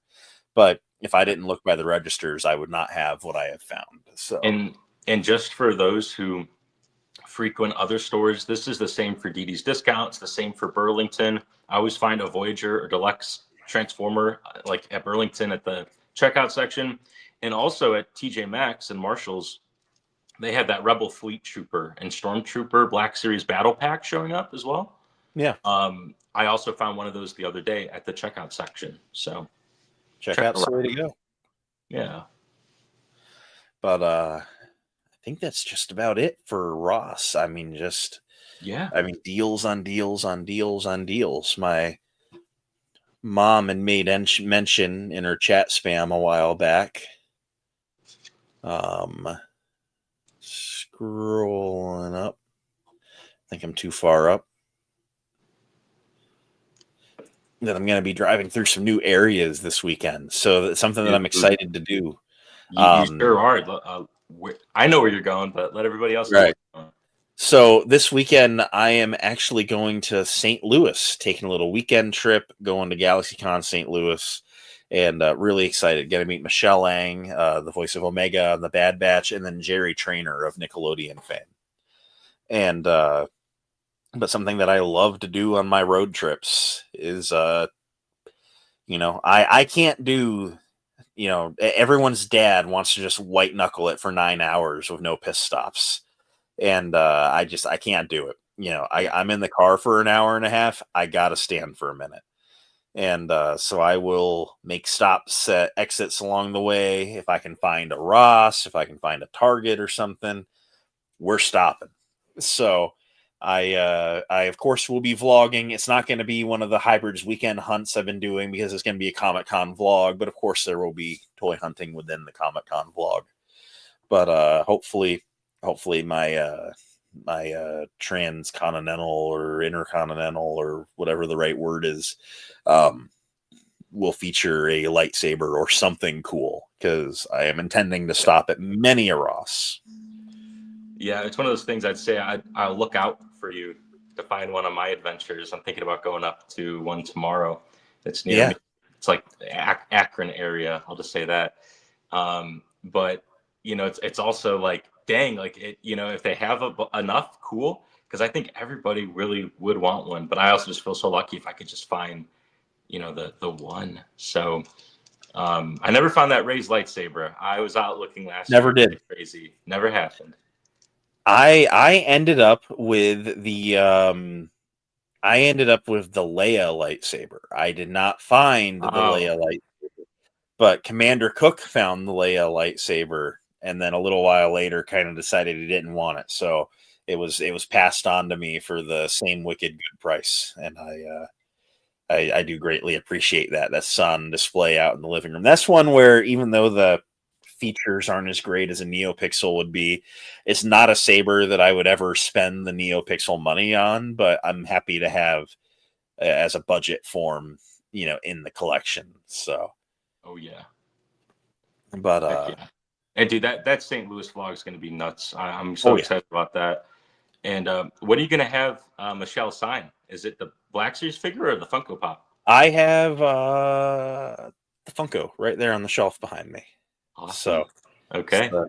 Got to figure out what quote I want to run with. So that's going to be the. How about the classic? We got to go big. We got to go big and save him. Right.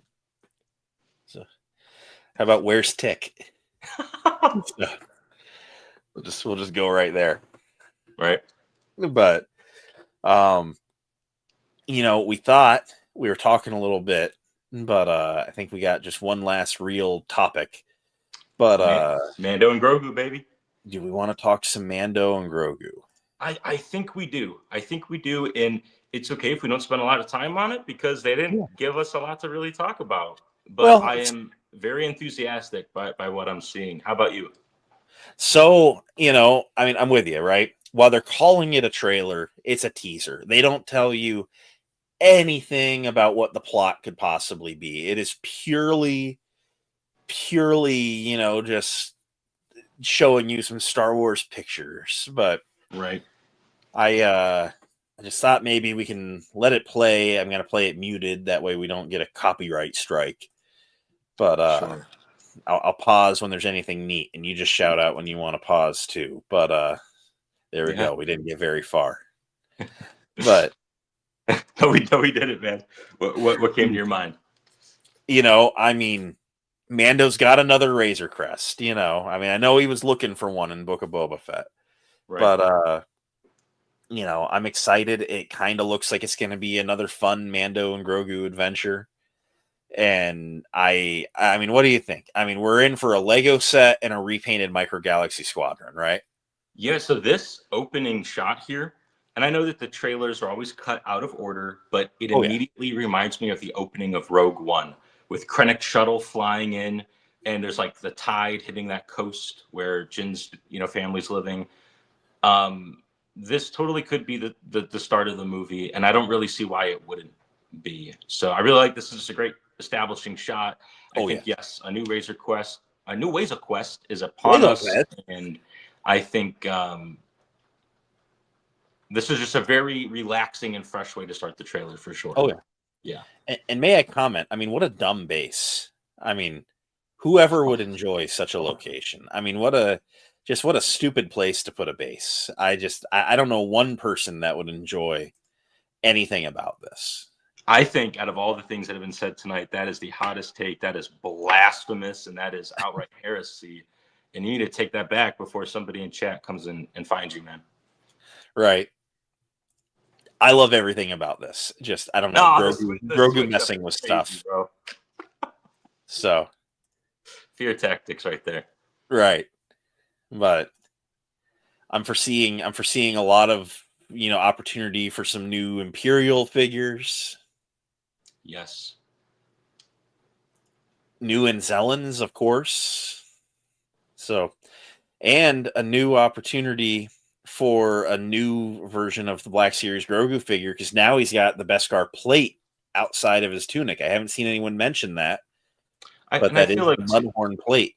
And I feel like, too, to make up for the lack of Pram, because they just completely did away with the Pram, I feel like that's where you get those Anzellans. It's just going to, yes, that's going to be a really weird mural, and it's just going to be an odd accessories pack, essentially. But I think you do Grogu and 3 Anzellans, and I think that can meet the price point the Black Series would typically charge. I'd be okay with that. Mm-hmm. Yeah, I mean, they've given us a single pack Grogu before, and they tried to fill the box, but I think I commented on it being like the worst value in the Black Series because it was all reused stuff. It is. But, I mean, if they wanted to give us a Black Series box and throw a new Grogu in it and throw some Anzellans and give us any kind of like smaller, like accessory things that might fit the movie well. Of course, Grogu's got to have his telescope, maybe we get some special sculpted hands, or Hot Toys actually did something a while back where it was Hot Toys Grogu, and in the box was like 3 or 4 different like dedicated sculpt Grogus with no articulation, maybe some swivel on the head. But there was like a Grogu in a pram with his hands up on the front of the pram like he does. There was Grogu in the crate from the second half of season 1. There was there was 1 or 2 other variations of, if they wanted to give us a box with like 5 sculpted Grogus doing different things, like I'd be here for all of it.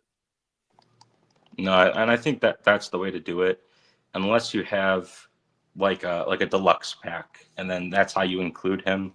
I think the deluxe potential for this movie is, I think it's very strong. But no, it's just like, gotta have Grogu wearing the plate. Yeah, dude. Now, okay, we'll pause it here. So yeah. I think it's only fair to compare this trailer to the Solo: A Star Wars Story teaser, and then the Rogue One teaser. Something that this teaser does not do that the other 2 did is feature the villain. One shot, whether it's Embo, whether it's an Imperial Remnant guy, unless it's the Hutt, unless it's Sigourney.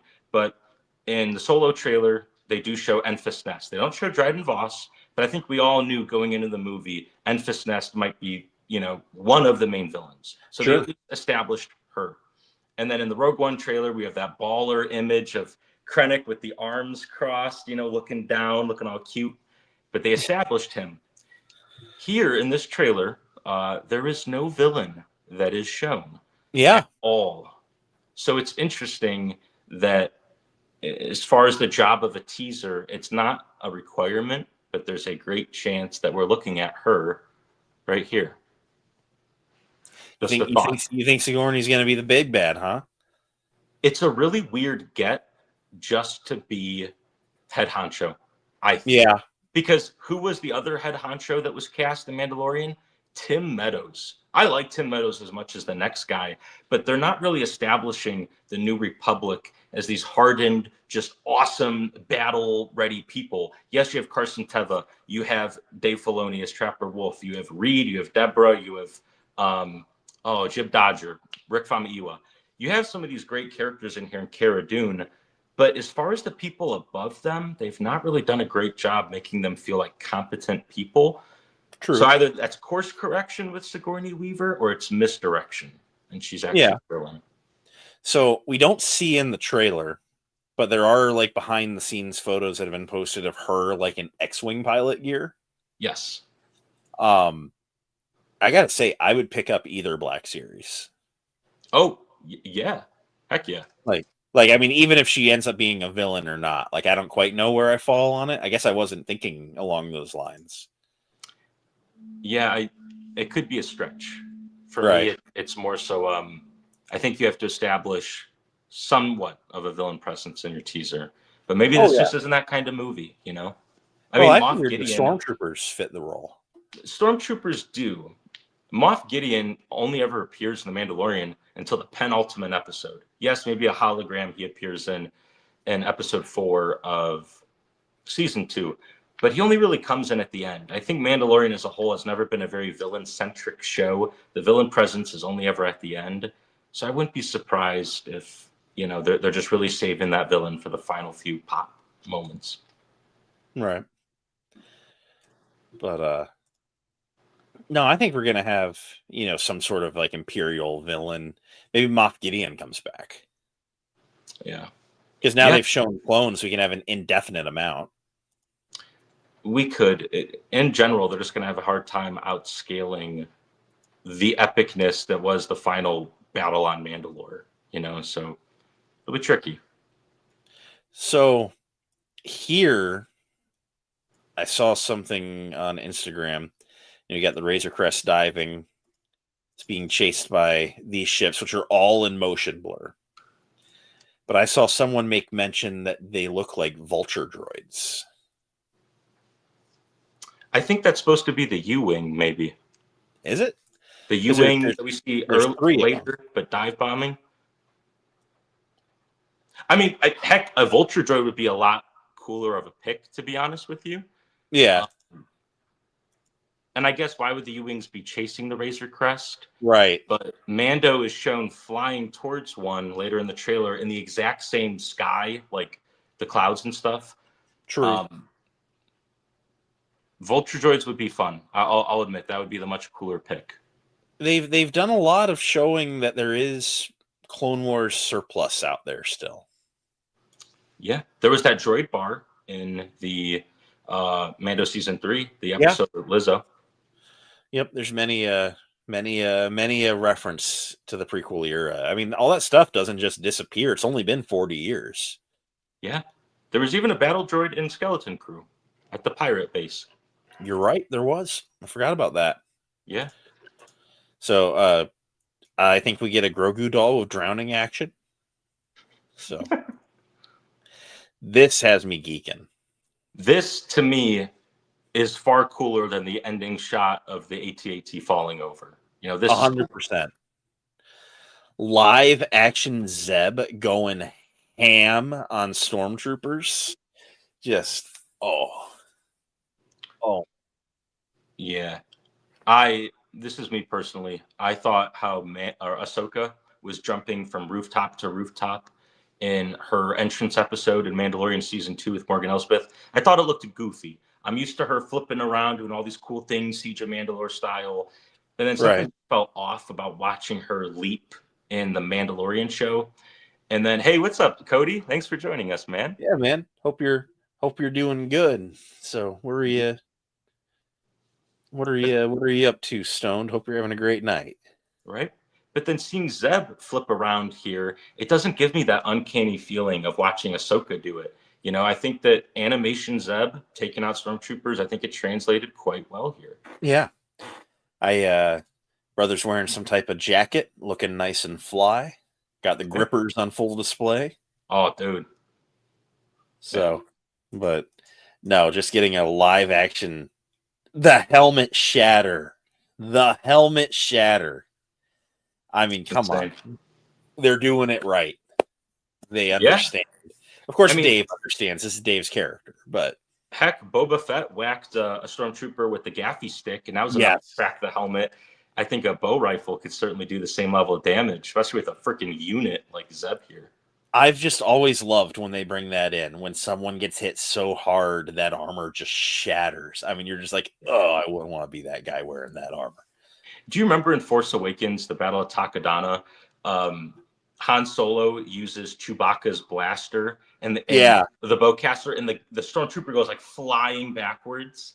Yep. That was such a great demonstration of how powerful some of these weapons are. And yeah, this is another great example of that. Oh, yeah. And, as much as people want to point finger at Disney Star Wars, that is a Disney Star Wars thing.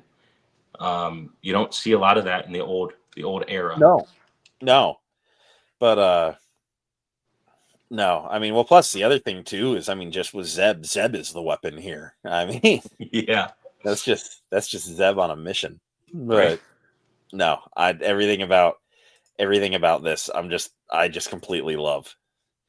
There, we can get a Black Series vehicle again. A little Anzellan speeder, and it'd be so small they can put it in a normal figure box. So, Zeb is played by Keanu Reeves. Someone killed his dog, and he goes nuts. His Lothwolf. You know what's not in this trailer, but they showed heavily at Star Wars Celebration? I call them diaper droids. They're like the little beady ones, but they're different. They're like fatter beady ones. Look like a loaded diaper to them. Didn't they have the one, they made some that were going to walk around the Galaxy's Edge Park? Yeah, dude, they did. I thought those guys would be all over this trailer, but yeah, I would love to see the Anzellans ride them like in a battle. That'd be sick. Right. So here, I mean, come on, another micro galaxy, like an easy repaint. Yeah, like another white and blue U-wing. We've never had that in micro galaxy before. Yeah, with door opening action. Did Micro Galaxy ever make the Saw Gerrera U-wing with like the black stripe from Rebels? No, but give them time. They will. They love the repaints. They should. That is such a cool redesign. But yeah, I mean, just easy Micro Galaxy repaint. So our little Clone Wars baby man is all grown up now. You know what this reminds me of? Huh. So there was that Captain America movie that came out, Brave New Worlds, and it's very much following up on events from one of the more forgettable Marvel movies, which is Incredible Hulk. I like Incredible Hulk. I defend it. But that movie is from 2008, 2009. That movie's came out a long time ago, and they're just now following up on it. That kind of feels like the same thing here with this Clone Wars movie. They're just now following up on it after all this time. And I guess the Clone Wars show directly followed up on it. But, I mean, they're picking up where the main plot left off, which is this guy right here, Rod of the Hutt. So, one thing, I mean, we'll get deep into it, but I remember in Book of Boba Fett, the Hutt twins come rolling up on Jabba's palace saying they want it. And I'm just like, why them? Why not Jabba's actual son saying he wants his dad's house? You know, like in Earth things, you know, that's what you would expect. And I figured maybe it could be like a Grogu case where just because it's been 40 years doesn't mean that Rada's like a full-grown Hutt. Maybe they take, time. Who knows? But backing away from that for a sec, just to show a different thing. People haven't talked about it. The twins are on the poster. What's odd about this, a lot of this is reused artwork. That's the exact shot of them from Book of Boba Fett. Yeah. The exact shot of Zeb at the Adelphi base from Mando. Yep. I find that a little bit odd. Like, how much can we take to the bank? That but clearly Zeb's going ham, so we'd have to figure the twins. I mean, yeah, the poster is tight on real estate space, so they Right. take up a pretty sizable portion. How can you not when they're I don't big? think But I don't think they would have landed on the poster at all if they weren't gonna be in to some degree. And I to bounce back, I don't know the planet names offhand, but I'd heard talk that this might be like the Hut moon, like what Nar Shaddaa, but maybe like this isn't the only Hut we're gonna see. There might be others. yeah, that would be cool. I saw somebody saying like, hey, it would be really great if they brought the Gendy Tartakovsky Clone Wars in with that monster arena. That'd be really cool if this is what that is. There's also a monster arena in Force Unleashed 2 on oh my gosh, what's New Gunray's home planet? Something Comoidea? Yeah, a NATO Comoidia. Thank you. But that one looked Or actually Cato quite different. Nemoidia. Cato Nemoidia, thank you. Yep. Thank you. So yeah, I think arenas are a lot of fun. They always make for great sequences. I loved the arena sequence in Dune 2. I think this can just be a lot of fun creature feature festivities right here. Oh, yeah. And of course, we're going to get a deluxe Black Series of them. We have to. Yeah. Mantel mix. By the way. Mantel Mantel mix. mix. So. These guys are cool. These, yeah. To me, these have to be of the same creatures as episode 2 of Mando season 3 at the Living Waters. There was like that really creepy guy with the spear in the one eye. Yeah, the bloodsucker guy. Yeah, one of the coolest like creatures of the week in all of Star Wars history. I feel like these have to be more of that. What do you think? Yeah, no, I think they could be, if at least similar species. The one thing that I caught on to here is Mando's got his disintegrator rifle back. Yeah, I think that's where the trailer just kind of falls into a bit of slop, a little bit of just like, we're going to give everything you associate the character with. Okay, so you're with me because everyone else is like, Hybrid, you're dumb for feeling this way. All right, we're on the... I mean, my perspective certainly isn't the correct one. It's just mine. But, I think they really just said, what are the cool things that Mando typically comes equipped with? Let's give them all that back for maximum coolness because we want to please people. We want to show them something that just feels unique and cool. They stripped the man of all of the like unique things about him. They stripped him of the Darksaber. They stripped him of the Beskar staff. They stripped him of the pulse rifle, his ship. And I like the new ship, but they stripped him of the ship. And they stripped Grogu of the pram. And the pram was pretty damn iconic. So I feel like they're starting to lose the things and haven't replaced them with new things that are even cooler than the last. If this is a video game, you're constantly upgrading your gear. So they stopped at the jetpack and the firing birds, whatever these things are called, the whistling birds. Right. And they took they would give him things, the Beskar staff, then they gave it away. They gave him the Darksaber, they gave it away for narrative purpose. But yeah, It's great to see some of the cool Mandoism weapons back. I'm for it, but I do recognize it as like it don't make a lot of sense, admittedly. I mean, like, you have to run with the logic of there wasn't just one Razor Crest. Some shipyard cranked out thousands of them. There wasn't just one disintegration rifle. Some weapons factory cranked out thousands of them. These things are replaceable. But something that I really liked in The Mandalorian, you talk about he gets a spear, he gets the Darksaber. Mando's weaponry is kind of constantly changing. Season 3, he loses his pistol, and so he takes some Imperial, Super Commando pistols, and at the end of the episode, he still has them. And there's a little part of me that's like, are we gonna get like a dual wielding Mando going forward? Like, that's like sick. And now he just doesn't have him anymore, and he has his old pistol back, and he's getting a new rifle, and like he's picked up a Razor Crest. And I'm like, there's a little part of me that's just like, this movie's just gonna start with him in the Razor Crest. They're not even gonna say what happened to the N1. And I'm just like, Realistically speaking, too, they show him riding an ATRT in the Celebration trailer, not this trailer. Yes. And then they show him on the poster riding it. Dude, I think that's the answer. That's why he has the Razor Crest, because from a toy perspective, they're going to have that ATRT launch out of the Razor Crest, just like they had the blurgs, and how the blurgs would walk out of the Razor Crest. I think that's the toyetic idea here. Does it make sense canonically? Not necessarily, but they're like, hey, that would be a really cool toy idea. So Right. if that means giving Mando that opportunity, then I'm all for it. Could be. My thoughts on it, because he was on the ATRT on the snow planet that the walkers are on. You know, I kind of figured, like, because I was talking with Skywalker Hendricks about this the other night. You know, he was talking about how, you know, Hot Toys is going to end up repainting the ATRT they've made and then doing a Mando and Grogu one, which they probably will.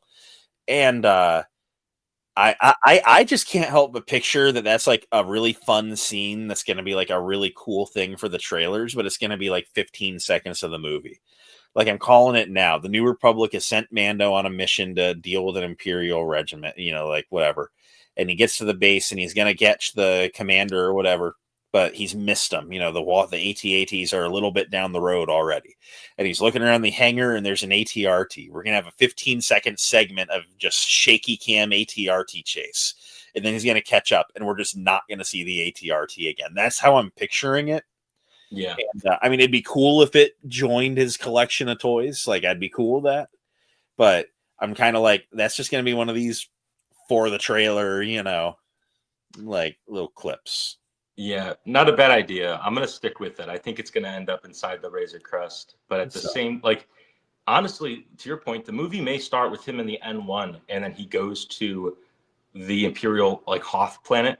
No, it's not Hoth, but, you know, the ice planet. Yeah. And then he might be like, well, how are we going to get this ATRT home in the Razor Crest? He needs a new Razor Crest. And maybe that's how, I don't know. Right. But maybe they send him on a mission and the N1 gets like shot down or something and he has to phone in for a pickup and they're like, hey, here's our commandeered vehicles. Take your pick. Right. And he goes, that one, because it's the exact one I've had before. Right. Yeah. But I'll let you keep playing the trailer though. No, we're good. We got like 30 seconds left. But we're going to somehow turn it into 10 minutes. Right. There we go. Our walker's getting blowed up. Come on, Lego walker time, right? Right. Maybe something interesting. I'll also pause on the side profile. These are the Rebels AT-ATs. I didn't notice that, dude. That's so cool. The Empire Strikes Back ones, you know, are like flat here, but this actually has the shell protruding over the neck, which actually covers it a little bit better and objectively makes more sense. But I would assume any Imperials that are left out there, they're not making new ones, so they're just dealing with whatever they've had in storage. You know, if it's 20 years old, if they have it, they have it.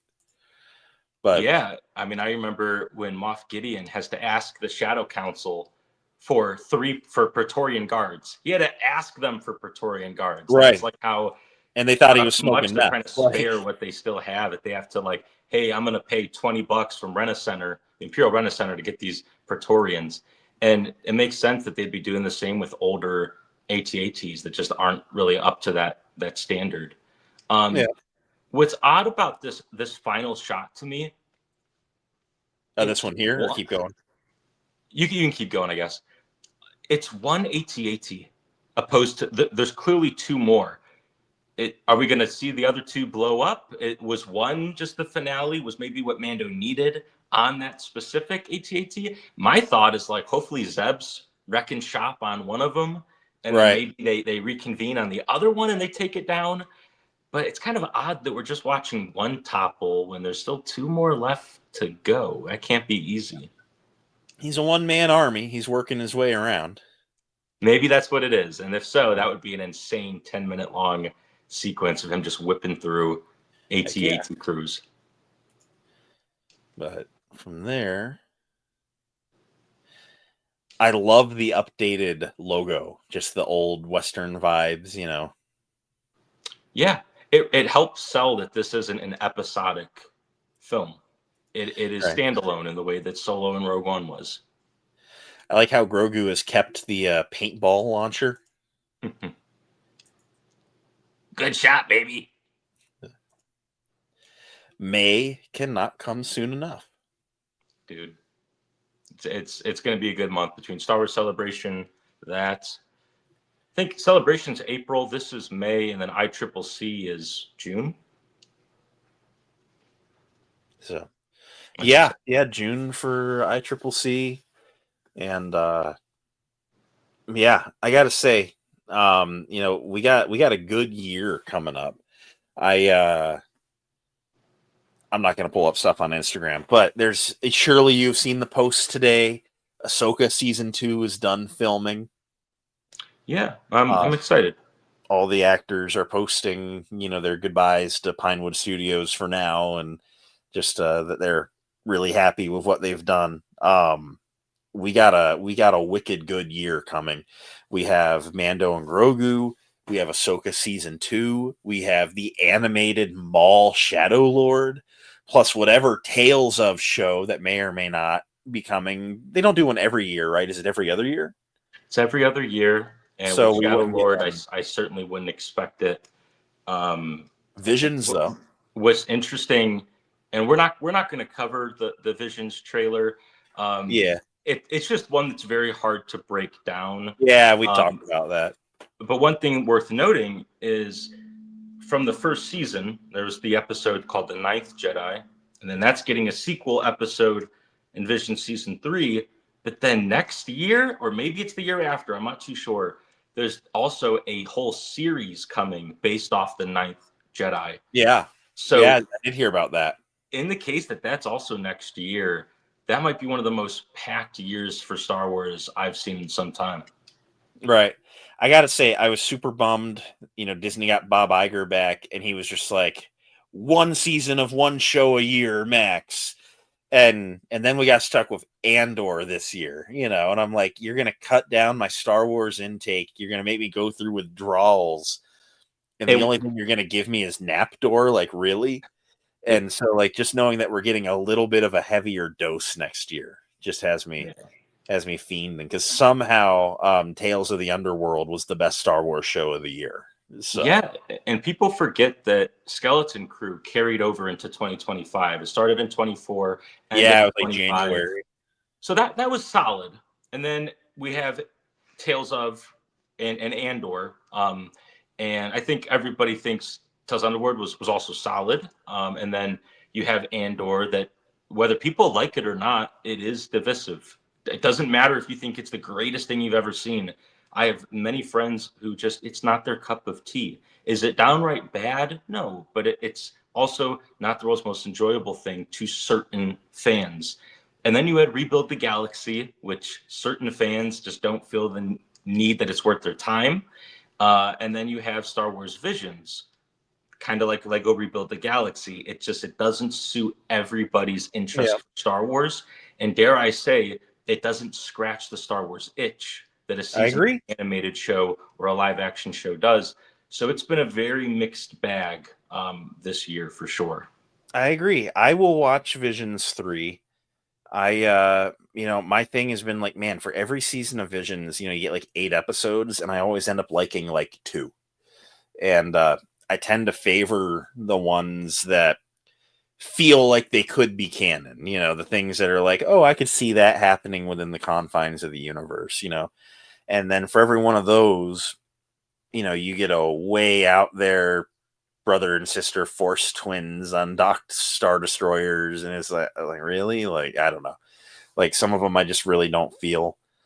And but there's a couple of really good episodes in there, and I'm interested to see what they do. The ones that I liked are getting continuations, which kind of makes me feel like I'm kind of on the right side of things there. Like, obviously they're picking up, what was appreciated most. But yeah, I'm very picky with my Visions. I'll watch it. Admittedly, I do need to catch up on the Lego Rebuild the Galaxy. I've heard it's really good. Yeah, it's a lot of fun, so long as you go into it knowing that like nobody's a character. Their whole existence is just to say a line from the films, but with a different context. Yeah, it's all about references. It's South Park Remember Berries. 1000%. I couldn't have said it better. If you like puns, it's up your alley. Oh If yeah. that's the sort of thing that you cringe at, I would just I wouldn't watch it. But there's a new villain. His name is Solitus. Solitus is solid. He is quite a fun character. And I do appreciate a brand new villain who is not a what if character, who's not Yeah. pulled from anything else. You know, and if you don't like Rebuild the Galaxy, you're wrong, according to Bly here. Yeah. You're either with me or you're my enemy. I see through the lies of the fans. Yeah. So But, was that? Oh wait, is that an Acolyte shirt I just saw? oh yeah. Yep. Oh shit. Repping from some of the best Star Wars TV that's ever been, and if you disagree, you're wrong and dumb and wrong. According to Commander Bly, not according to Hybrid. So we're Yeah. just going off of Bly law here. So, you know, I said I wanted to be about 2 hours. We're hitting that. We've hit all of our hot button topics. You know, we did you have any? I should have warned you in advance. Have you picked up anything recently? Yes, but just a few things, and I do see the time, so I will kind of fire through these. And we don't have to end right now. If it goes 10 more minutes, I don't care. Yeah. It could even be 20 more minutes. More time. Try to bring it to we'll try to bring it to a close here. So, yeah, a few pickups from me. The first one is this guy from Age of the Primes. This is Sideways. And I always just like giving, you know, brief little overviews, because if I just say I got Sideways and I move on, that might alienate, you know, a viewer. So let me just tell you real quick what's going on with Sideways. He changes his allegiance from Autobot to Decepticon semi-frequently. He comes from the Transformers show, Transformers Cybertron, which debuted in 2005. And what's really worth noting about this character, he was one of 3 of my favorite childhood Transformers. I had the original. This is like a remake under a different line. And just to put that into perspective, you know, the people who get like a vintage collection or retro collection Boba Fett or Vader, and it's reliving their childhood. It's been, you know, 20 plus years since that show's come out. So 20 years later, I'm getting an updated, fresh one. And that just melts my heart. So Sideways, fantastic character from one of the most epic Transformer cartoons. Heck yeah. One of the Bly, I can't do hot takes on command. They just happen. All right. Tommy was like, "Hey, let's do a hot takes off," and I was like, "I don't even know any hot takes. Like, I just share my thoughts as I think them, but otherwise, there are no thoughts." And this is not 1313 shirt. Theirs is like, it's okay to like it. This is just the logo. It was something I got at a screening event. I will real quick with what Bly was saying. I will agree with Tommy, dude. On that stream, you were holding back. I've heard you say way crazier hot takes. You were being very cordial. No, he was just like, "Hey, let's do hot takes," and I'm like, "What's a hot take?" Like, I can't dance monkey dance. I gotta like dance monkey dance is crazy. Like you know, I don't hop too. Like you're like, "Tell me a hot take," and I'm like, It's like you know, like when like you're like on a first date and they're like, "What do you do for fun?" and you're like, "Yeah," like you just don't know what to say. So yeah, I lost my ability to hot take. You ever want me to quit having hot takes? Ask me for one. But well, somebody doused your flame that day, man. They were face take. Although Hunter came out swinging the Skeleton Crew's better than Andor, which I respect. Put respect on Hunter's name. But that was, I thought he said hotcakes. I was there for a nice pre-warm breakfast. So it's always really difficult to make that argument when you're comparing 2 very different shows tonally. Oh yeah. It's very difficult to make that argument work, but I think from an enjoyment perspective, I can completely see that for sure. And it had really fun creature designs. Maybe Andor was lacking, but just to wrap up quick pickups here. Good. From a less liked Transformers show, it's called Transformers Earthspark. It does lean a little bit kiddie, but it's not afraid to do some really deep themes, of which I really respect. And in that show, Soundwave, who is the greatest Decepticon that ever lived, they have Soundwave, who's a night bomber, a night stealth bomber. And When I saw that in the show, oh my gosh, it melted my brain in the best way possible. Couple that with when I went to TF Con, I saw somebody in cosplay in this exact costume, and it was like incredible. I knew I had to get this. It's very, very rare right now. Like no online retailer is currently selling this. You got to find it in store. So really pleased about that. Thank you. And then got a few other quick pickups. Shout out to the Max Rebo Experience, who I believe is currently with us in chat. I got to meet up with him and just have a really nice day together. And he gifted me this Han Solo in Carbonite made out of popsicle sticks. Nice.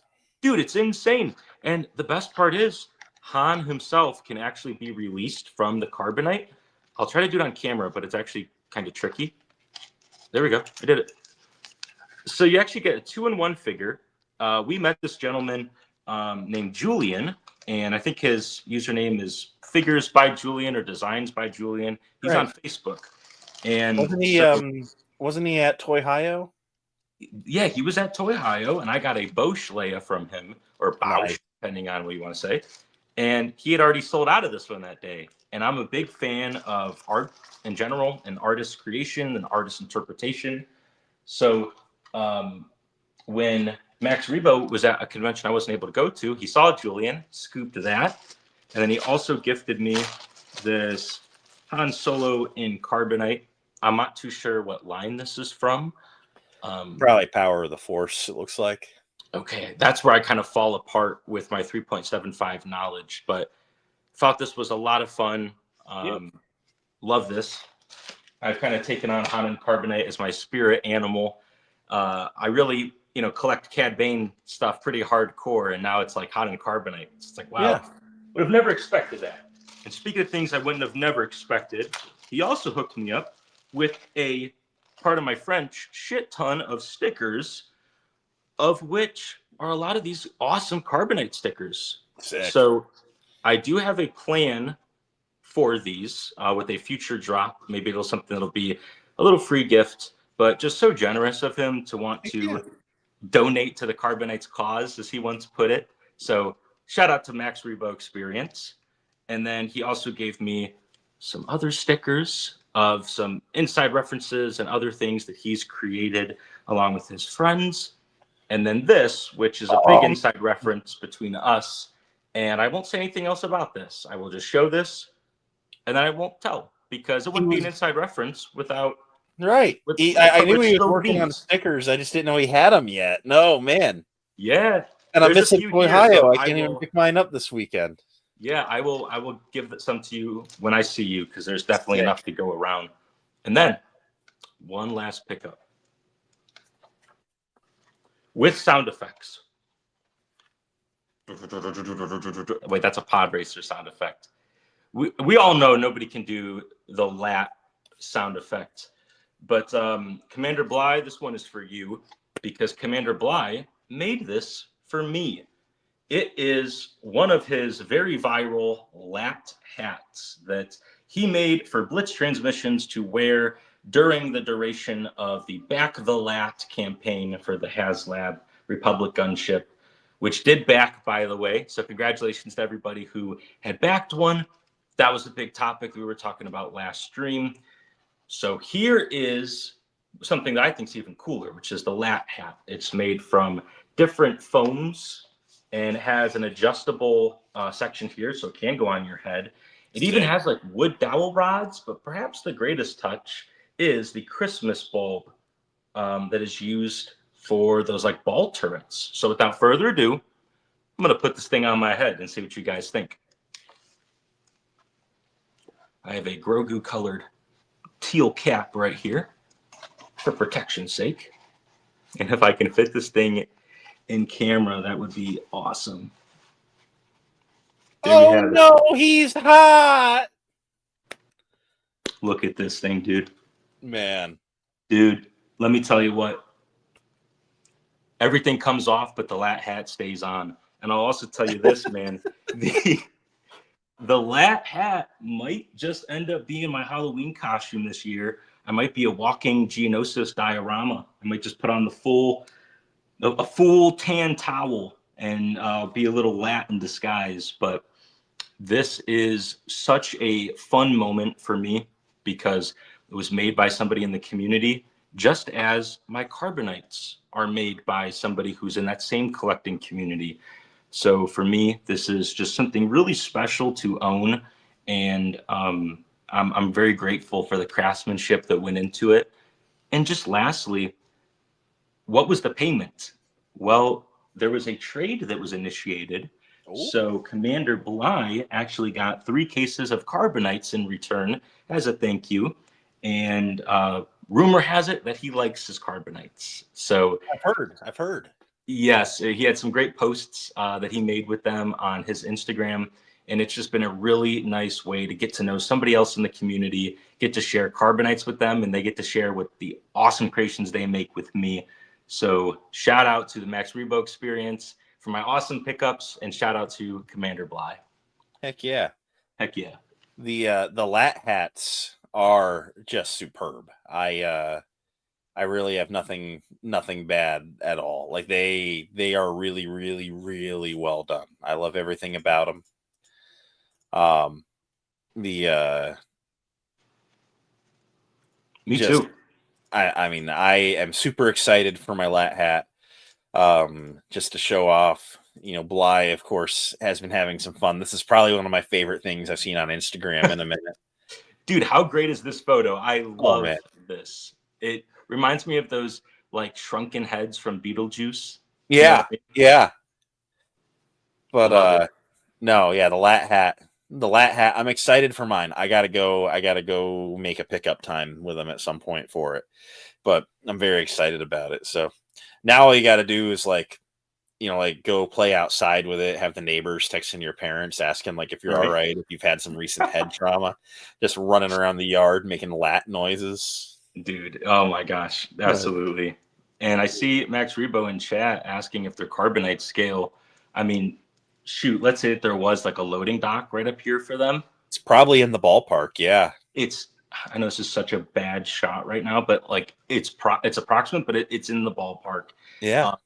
Like I said, I might be going as a lap for Halloween, and I might have a photo shoot coming up, and I may have a little headgear diorama planned. So if I could always tie this back to Carbonites, I'll take that opportunity if I see it. So the Heck yeah. lat hat is going to be featured on my page in short order. So That is super cool. So I'm yeah, glad you finally got yours. I'm geeked. If you can't tell, I am ecstatic about it. So, and also when he shipped it, dude, it came in like nothing was broken off. I was so surprised. The craftsmanship here is legit, and you definitely got to get one. They're cool. Bly does good build quality. Dude, he does a lot of cosplay stuff too. I know he works with the Final yeah. First. So yeah, if you're not already, follow Commander Bly on Instagram. So my pickups, a lot of y'all have seen them because I've been doing toy hunt videos, so I got no surprises no more. Some of my favorites, of course, were the Ross Super Battle Droids. Over the last 2 weeks, I have picked up the entire new Black Series wave, the Anakin, Obi-Wan, Sand Trooper, Gal, and Chimere. That's going to be a hard video ranking those 5 because I think they're all great. I ended up picking up Superman on Blu-ray. I'm some type of physical media collecting loser now, and I can't imagine anyone that would do such a thing. But Superman, I got to take it over to my parents' house now because they haven't seen Superman yet. And this movie has stuck with me this year. I mean, just got to call it out. I mean, a lot of the times, I mean, even with my Marvel movies, which I love, you watch it in the theaters, you walk out, you quote it here and there, you're glad you saw it. But like, this has had me feeling away like all summer since I first saw it. I'll be scrolling TikTok and all of a sudden someone will be playing, the Look Up theme, as the song on their reel. And I'm like, oh man. And it hits every time. Just that feeling of hope hits. So I really, really ended up falling in with the Superman movie this year. I didn't know that I would, but I adore this film. So I had to have it on physical media. And it's a very quotable film. more so than any other superhero project this year. Oh, It's very, very, very quotable, and I'm happy that people feel good about it for the most part to kick off a brand new world. There's always things that could be better, but it's a very strong start. oh yeah. No, they did great. I very thoroughly do love this movie. So, yeah, I mean, I told you about those. I showed off Superman and the Supers. That's kind of it for me. I've been laying a little low, trying to save a little bit of Comic Con money. But since we're at the end of the stream now, I guess I can tell you how you could acquire a new figure for your collection. So I have this Black Series Tactical Ops Trooper. Let me make the lights white. It is a Tactical Ops Trooper in the retro card. I'll say it is not perfectly mint, but it is free to whoever wins it. The box has a little thing in the back. It's not perfect. But 2,500 subscribers, and it will be yours, potentially. So when I hit 2,500 subs, I will put a video up, and you just got to comment on the video, and I'll do a random comment generator to pick whoever the winner is. Keeping it US only right now because international shipping is nuts. I can't do that right now, unfortunately. But yeah, I'm very, very excited to hook someone up with one of the better figures of the year. I love the Clone Trooper 3.0 body repaints. And that's my plug. That's my plug. So And if I could just get in one more shout out before we dip. yeah. You mentioned international shipping. A really cool thing that happened with Carbonites recently is Carbonites are now in the United Kingdom. And that is that is thanks to the Adelphi Rangers. The account name almost slipped there for a second.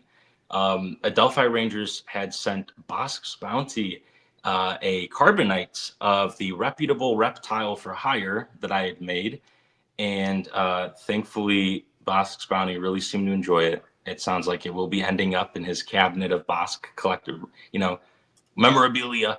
And I have Adelphi Rangers to thank for that. That was so cool to have him pay for the postage just to make that happen, and then to get that shout out, on video.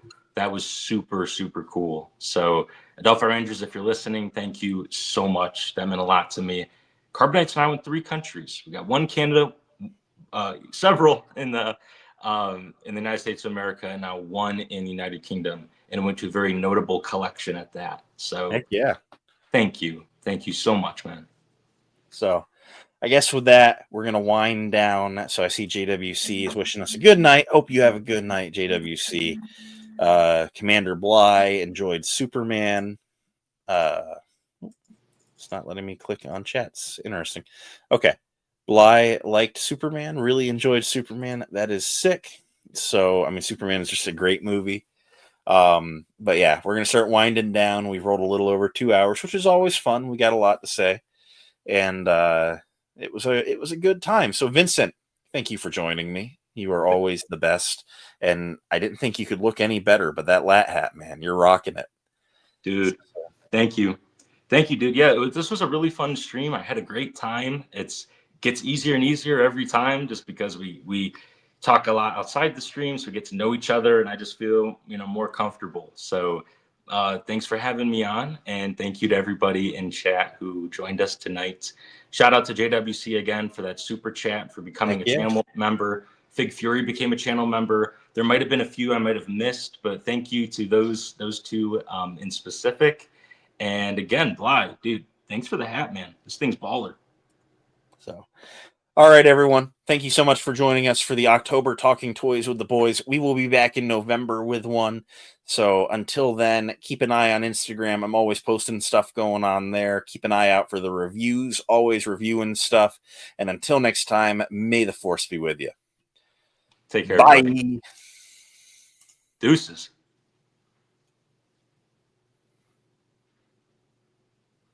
It's winding down.